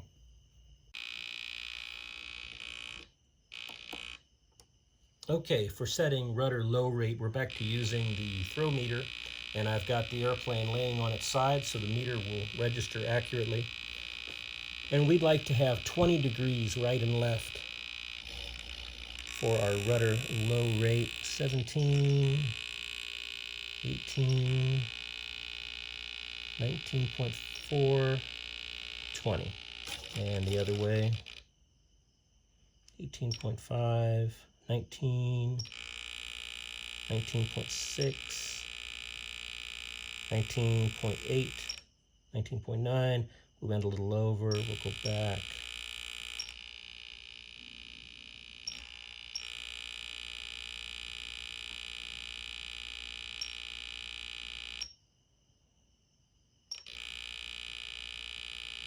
All right, 20.2.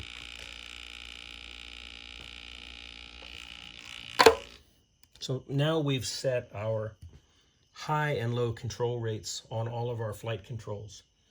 And now we'll move on to exponential.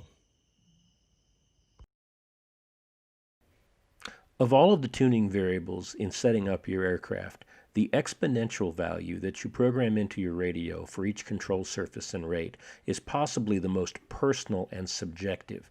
No two pilots will want exactly the same exponential on all of their controls. We'll give you some starting values, which you should use if you don't have preferences of your own, but feel free to try more or less exponential on any control surface and any rate. Make small changes at first and see whether you like the way the control surface feels with the new exponential value. Okay, so now that we're done with setup chores and we're ready to balance the airplane, we need to reinstall the prop and spinner.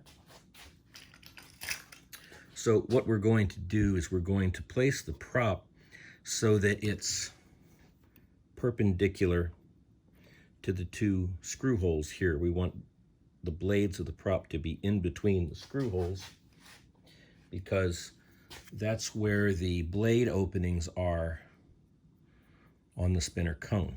So we can, before we tighten this down, we'll take our spinner, we'll put it in place and make sure that, yes, we have good clearance. We can, while this is loose, we can scoot it around a little bit. Make sure we have good clearance. That looks good. So then we'll take a pliers or a wrench and we'll tighten down the prop nut. And when you're first starting to get this this nut tight, sometimes your motor can spin a little bit and mess up that alignment. So what I normally do is just put my finger through the cowl hole, hold the motor in place while I get this started. And once I get this a little bit tight, then the system locks down and I don't need to hold it anymore. I can just hold the prop.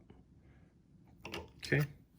So you might say, oh, why aren't you using a wrench? Why are you using pliers? Well, I like to recommend that people that are getting used to brushless motor systems use pliers because normally with pliers, they can get the nut tight enough for flight, no problem, but they can't apply so much torque that they strip the motor shaft. The motor shaft is aluminum, it's hollow. Like a lot of parts of the airplane, it's very lightweight, and you could break it. So using pliers to tighten down the prop nut is a good it's a good safety feature for a new user so that they don't torque this off. Because if I did this with a socket wrench or with a box end wrench with a long lever arm, you know, I could certainly apply enough torque to twist the motor shaft right off. Then you'd have to replace the shaft, which we have at Extreme Flight as a replacement part, but you know, what a pain. Instead, if you're not sure how tight to tighten this yet, one of the best things to do is use a pair of pliers to do your tightening so that you're prevented from over tightening it. All right. Install our spinner cone. And the reason why we can install the prop in the spinner at this point is we're done working with the radio system on the bench, and we're not going to be powering the airplane up on the bench anymore. So we're ready to install the prop. We never install the prop on the bench if we plan on powering the airplane up on the bench. If I discovered I had forgotten something, which I frequently do, and I decided I needed to repower the airplane on the bench, my first step would be to remove the prop, because we don't want to have power on the airplane with the prop installed on the bench, because one of the most common mistakes people make while doing that is they accidentally reverse their throttle channel in their radio when they're working on their radio settings. The throttle instantly goes from 0 to 100% and the airplane flies around the shop and could potentially hurt someone. So we don't install the prop until we're done working with the radio on the bench. And if we decide we do need to work on the radio again and power the airplane on the bench, we'll take the prop off first. Okay, so let's move on to preparing the battery area. So your kit includes a length of matching hook and loop fastener, and this is enough for one battery. Each additional battery that you purchase for the airplane, you'll need to put another strip of hook and loop fastener on. So you're going to need to buy some more. And the recommendation is to buy actual Velcro brand if possible. It's very high quality. So this is a short section of hook side self-adhesive Velcro brand. So what I'm going to do is I'm going to trim it to fit the tray. So when my installation is done, I want to be able to easily strap this battery. I'm going to be flying on a 4S battery, about this size. I have a couple different sizes, but they're roughly the size. I want to be able to easily fasten this battery down. So I want my strap to go through these slots right here on the tray. So what I'm going to do is I'm going to cut my hook and loop fastener down so that it fits in between those slots on the tray.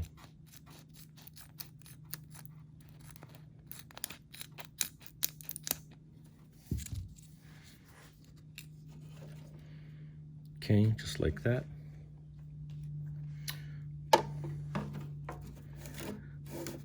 Okay.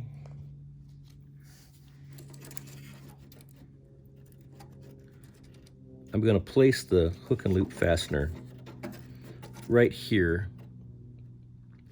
This will get me good coverage for battery locations from all the way back here to all the way up here in the front. So remove the backing.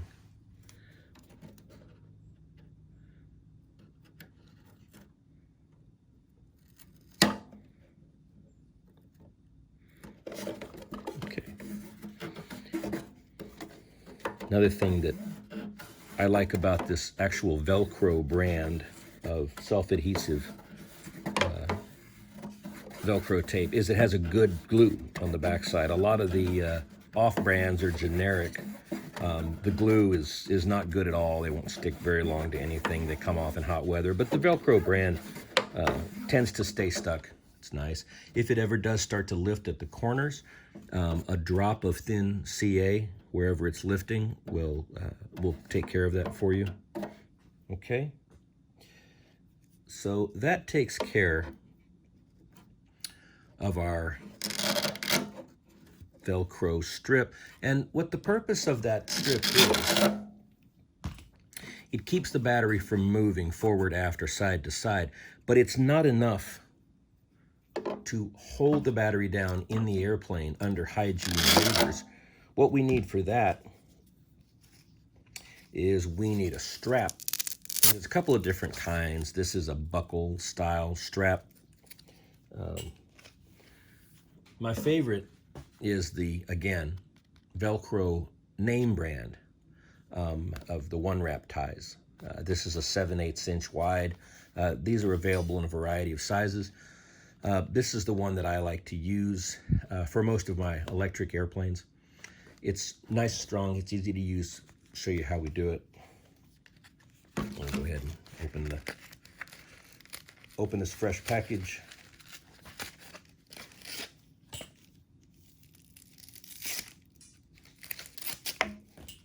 Okay, so here's the strap. It's way, way oversized, but what we'll do is we'll thread the strap.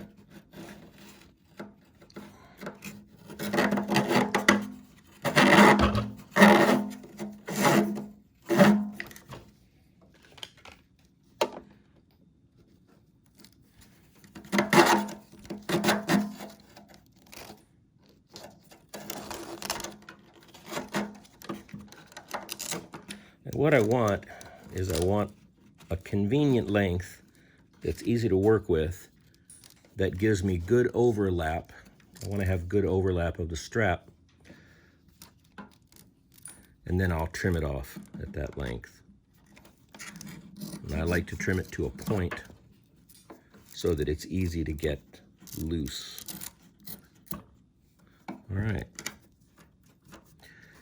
there we go. And I've got this rear strap location. I've also got a forward strap location. So if I'm using battery strapped in here, I've got a convenient strap location. If I'm moving it forward another one, I'll just need to move the strap if I move the battery that far. And for every flight, you want to make sure your battery is securely strapped in. These airplanes will develop a lot of G-forces in flight. And the combination of Velcro on the tray that keeps the battery from slipping and the buckled strap that keeps it from coming out of the airplane, that's what we need is those two retention devices. If we just use the strap with no Velcro on the tray, the battery could potentially slide out from under the strap. So this is a system, it works very well. Next, we'll move on to balancing the aircraft, or setting its center of gravity. The center of gravity, often abbreviated CG, also called balance point, is that point which, if we support the aircraft as shown in the diagram, the aircraft will balance level.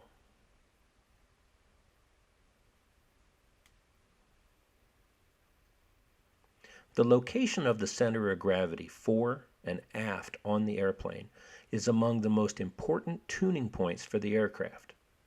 If the center of gravity is moved forward, that means that weight is moved forward in the airplane, typically by shifting the li-poly battery. The airplane will become more stable, smoother, and easier to fly. If, on the other hand, the center of gravity or balance point is moved back, the aircraft will become more responsive and more maneuverable, but more difficult to fly and less smooth. For this reason, center of gravity location is really a matter of personal preference and may not be exactly the same for any two pilots. Typically, a more experienced pilot can make use of a more rearward center of gravity, while a beginning pilot should probably stay at the forward edge of the center of gravity range. In this section of the video, we'll show you our basic and simple two-step process for setting the CG of your aircraft. The first step is a rough setting of the balance in your workshop to get you ready for your maiden flight. The second step is conducted during test flights at your field to set the balance much more finely.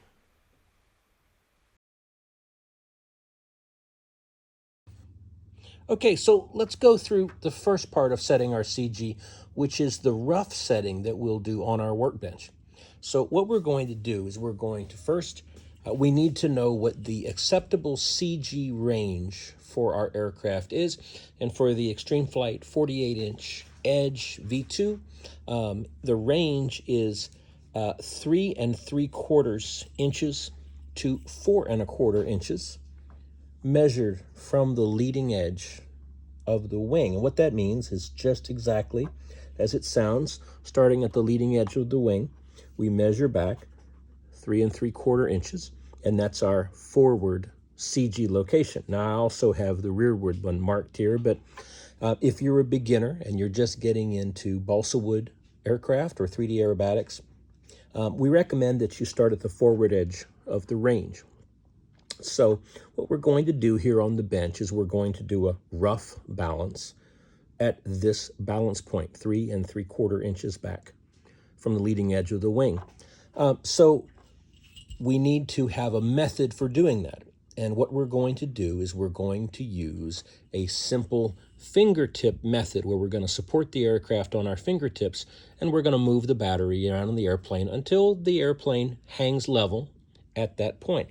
Now, how can we find this point with our fingers when we're supported in the aircraft? Well, my favorite thing to do is take a little bit of CA, medium or thick, and just place a dot or a drop of glue on that point and hit it with a little accelerator. Now we have a little bump on the bottom of the wing that we'll be able to easily feel with our fingers when we're balancing. Okay, that's already dry. We can move on. We'll put the wings on the airplane and we'll start the process. All right, so here we are with the wings on the aircraft. We have a battery sitting on the battery tray, and we're going to use our simple fingertip balancing method. We're going to support the aircraft from the bottom on our fingertips.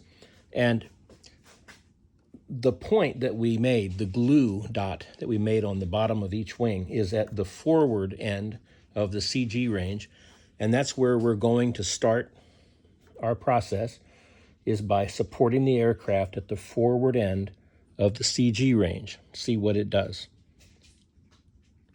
And it's hanging ever so slightly nose down, ever so slightly. Now, I recommend you do this a few times because the ends of your fingers are relatively blunt. They give an approximate measurement, and that's fine. There are certain types of balancing tools and balancing machines that balance an aircraft literally on a knife edge, and the aircraft is always teetering. And what I found over the years, been flying model aircraft for 42 years, and I've been doing RSC professionally for 16 years.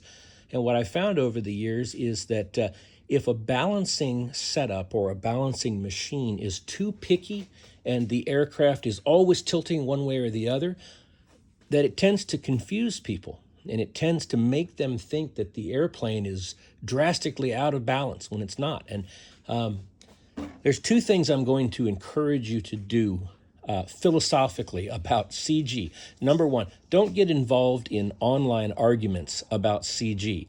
That won't do you any good. First of all, you can't see what that person's doing in their workshop, so you have no idea if they're doing it correctly or incorrectly. And secondly, they may like a different CG than you do. I recommend that you keep your process for balancing your airplanes as simple as possible, and making a dot of glue on the bottom of the wing at the forward CG location and elevating it by your fingers is about as simple as you can get. So we're going to do this a few times, and we're going to take the average of our results.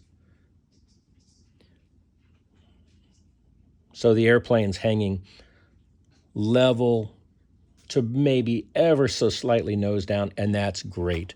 That's exactly what I want for a maiden flight, for a gentle setup.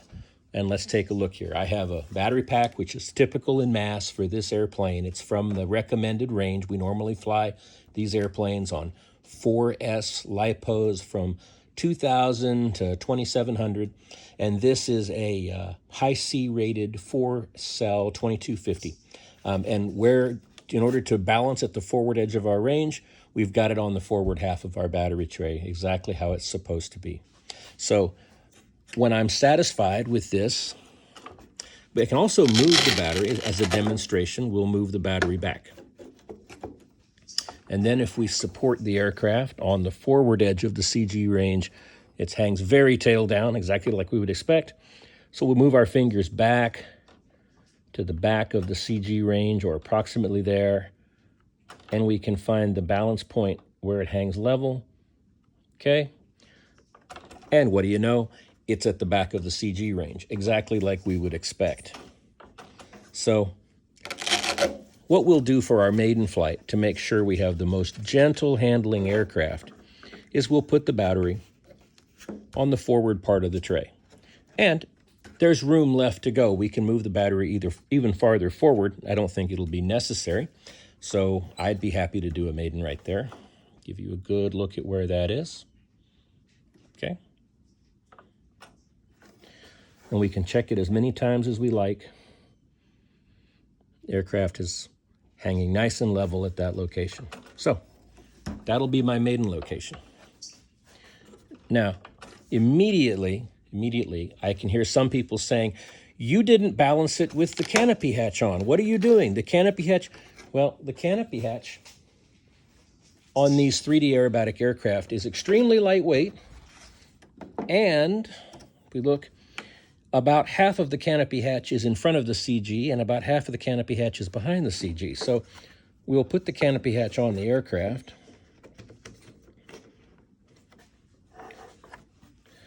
And we'll raise the aircraft. And it doesn't change anything, not within our margin of error. Again, I don't think it's a good idea for people that are beginning in RC aerobatic flight or with balsa wood aerobatic aircraft. I don't think it's a good idea to try to balance your aircraft within a millimeter on that precise of a basis. You'll chase that all day long. The aircraft will always be a little bit nose heavy or a little bit tail heavy for your very precise. Well, that's not what we're doing. We're trying to get a rough CG measurement because we've already given ourselves all of the factors that we need for success. We have the CG near the forward edge of the range. We have an aircraft which is going to be very stable in that configuration. We've set up low rate controls with appropriate exponential. We've given ourselves a benign and easy handling aircraft for our maiden flight. A millimeter one way or the other is not going to make the difference between a successful or an unsuccessful maiden in this configuration. Where that millimeter will come into play is much later on when you're more experienced and you're more comfortable with the aircraft and you're trying to very precisely tune the aircraft for certain maneuvers. At that point, yes, absolutely, spend time to get the CG absolutely precisely within a fraction of a millimeter of where you'd like it to be, and it'll aid your aerobatic flight. Here at the beginning of the process, if you're new at this, we're looking for a rough measurement that we know is at the forward end of the scale at 3 3/4 inches from the leading edge of the wing on this design. And the fingertip balancing method is entirely adequate for that. Now we're ready to move to the second phase of setting our center of gravity, which is the fine adjustment that we do through flight testing. The first step is to trim our aircraft so that it can fly hands off without any attention from the pilot across the field straight and level. Spend some time getting the aircraft perfectly trimmed so that it will proceed on a straight heading across the field straight and level with no attention from you. Next, fly the aircraft level at about 2/3 throttle. Pull up to a 45-degree climb and roll inverted. Take your hands off the sticks and allow the aircraft to fly along its natural path for the next several seconds. The path the aircraft takes with your hands off the sticks will tell you what your current CG location is. A nose-heavy aircraft will pull sharply toward the ground. A tail-heavy airplane will balloon up into an inverted climb. What we're ideally looking for is the green path, an aircraft that continues along its path for a period of time and then gently begins to arc toward the ground. If you don't get the result that you want, land, move your battery, and retest. But remember, you have to go through the trimming process each time to make sure your airplane is perfectly trimmed so it flies across the field, straight and level, hands off. Then you can repeat the 45-degree inverted climb test. To install the decals included in your kit, first cut around them with scissors to release them from the sheet. We prefer to do a wet installation of decals, which means we mist the application area on the airplane with either water with a small amount of dish soap in it or preferably rapid tack application fluid. Only a light misting is required. Then remove the decal from the backing paper.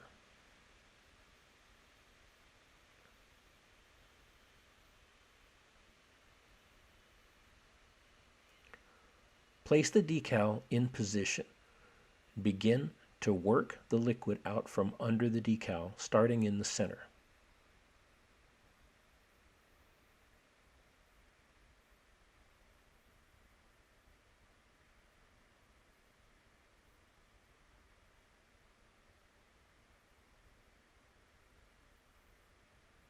Work toward the outside edges of the decal, working the liquid out from under the sheet.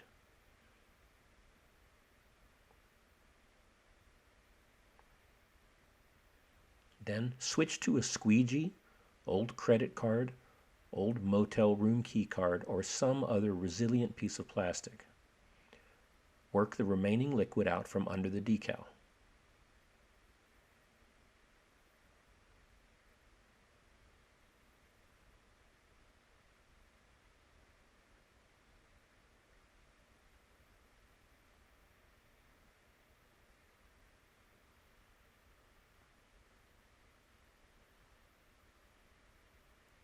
Finish with a cloth or paper towel, working the last remaining droplets of water out from under the edges of the decal.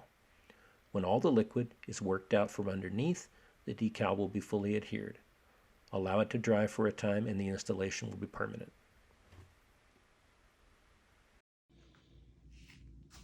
All right, so now we're going to cover the installation of the side force generators and a little discussion of side force generators.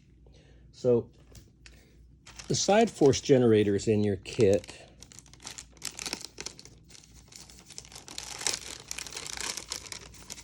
made of balsa wood, covered just like the rest of the airplane. And what they are is it's an optional removable aerodynamic surface for your airplane. And they mount here on the end of the wing.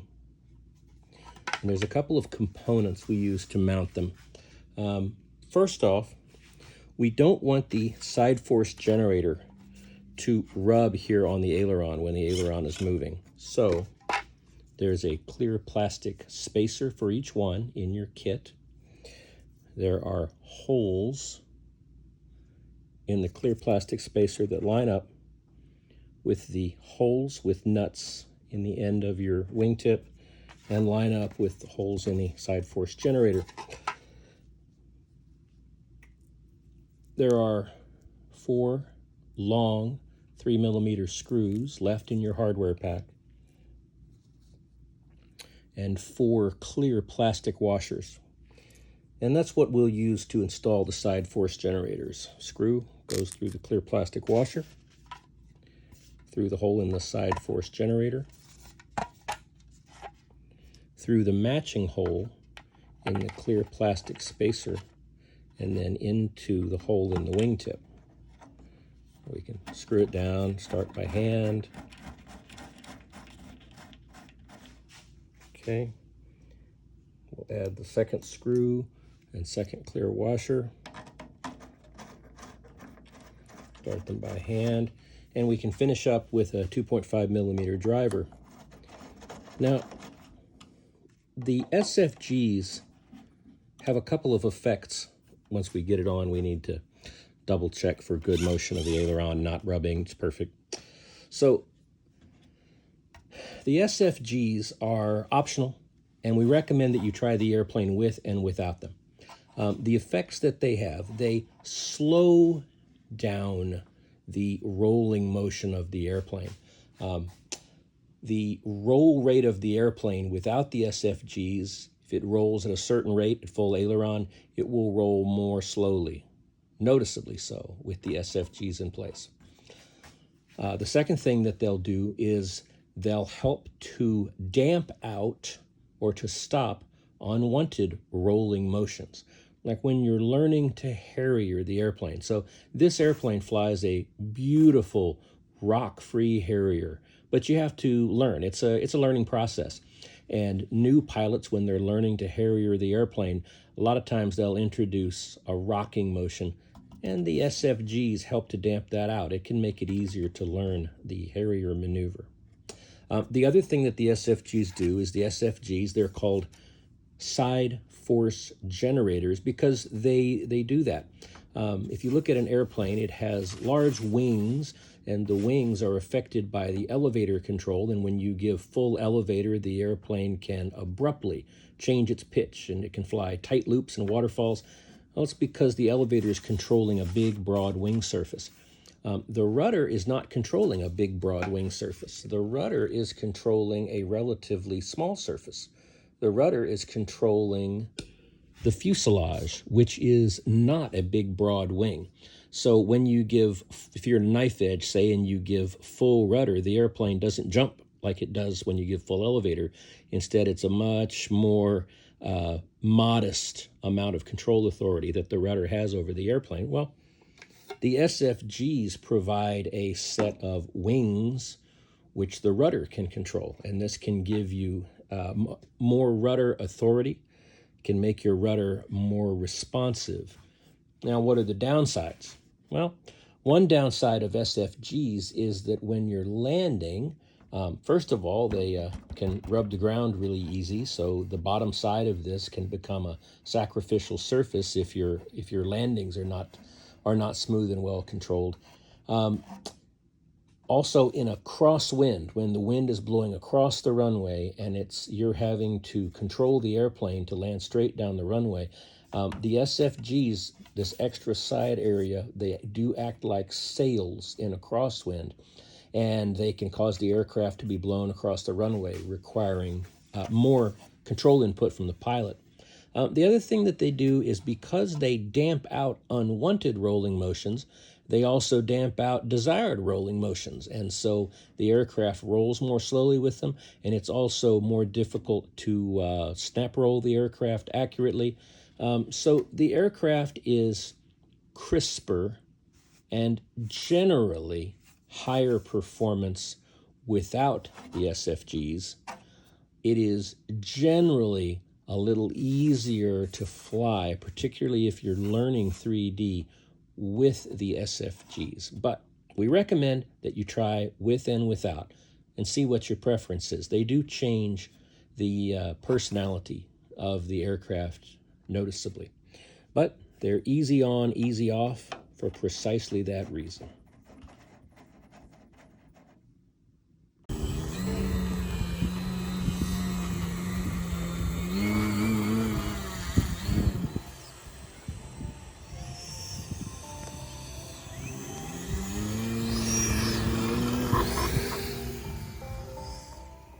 Congratulations, you've finished the assembly and setup of your Extreme Flight 48-inch Edge V2 aircraft. A few notes as you head out to the field for your maiden flight. First, double check the direction that all of your controls move in. Reversed ailerons are the most common cause of crashes on maiden flights. Secondly, flight times for this aircraft, depending on battery capacity and flying style, will vary between 4 and 7 minutes typically. For your first few flights, we recommend that you set a timer for an artificially short flight, 2 or 3 minutes. When the timer goes off, land, check the capacity remaining in your battery on your charger, and you'll be able to determine how long you can fly before needing to land. We don't find that any mixes are necessary to get good flight performance out of this aircraft. If anything, you might desire a small rudder to elevator mix for knife edge flight. Fly the aircraft in knife edge and observe what the aircraft does. A more tail-heavy aircraft will tend to pull toward the landing gear in knife edge flight, and a more nose-heavy aircraft will tend to pull toward the canopy side in knife edge flight.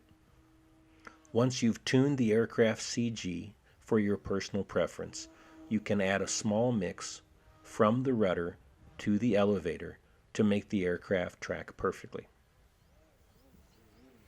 Lastly, this flight which you're watching now is being made on the very same edge that you saw being assembled in this video presentation, and it's flying on all the same settings that were recommended in this video. We hope you enjoy assembling and flying your own Extreme Flight Edge. When you're ready to expand your fleet, please stop by extremeflightrc.com and check out our complete line of top quality aerobatic ARF aircraft.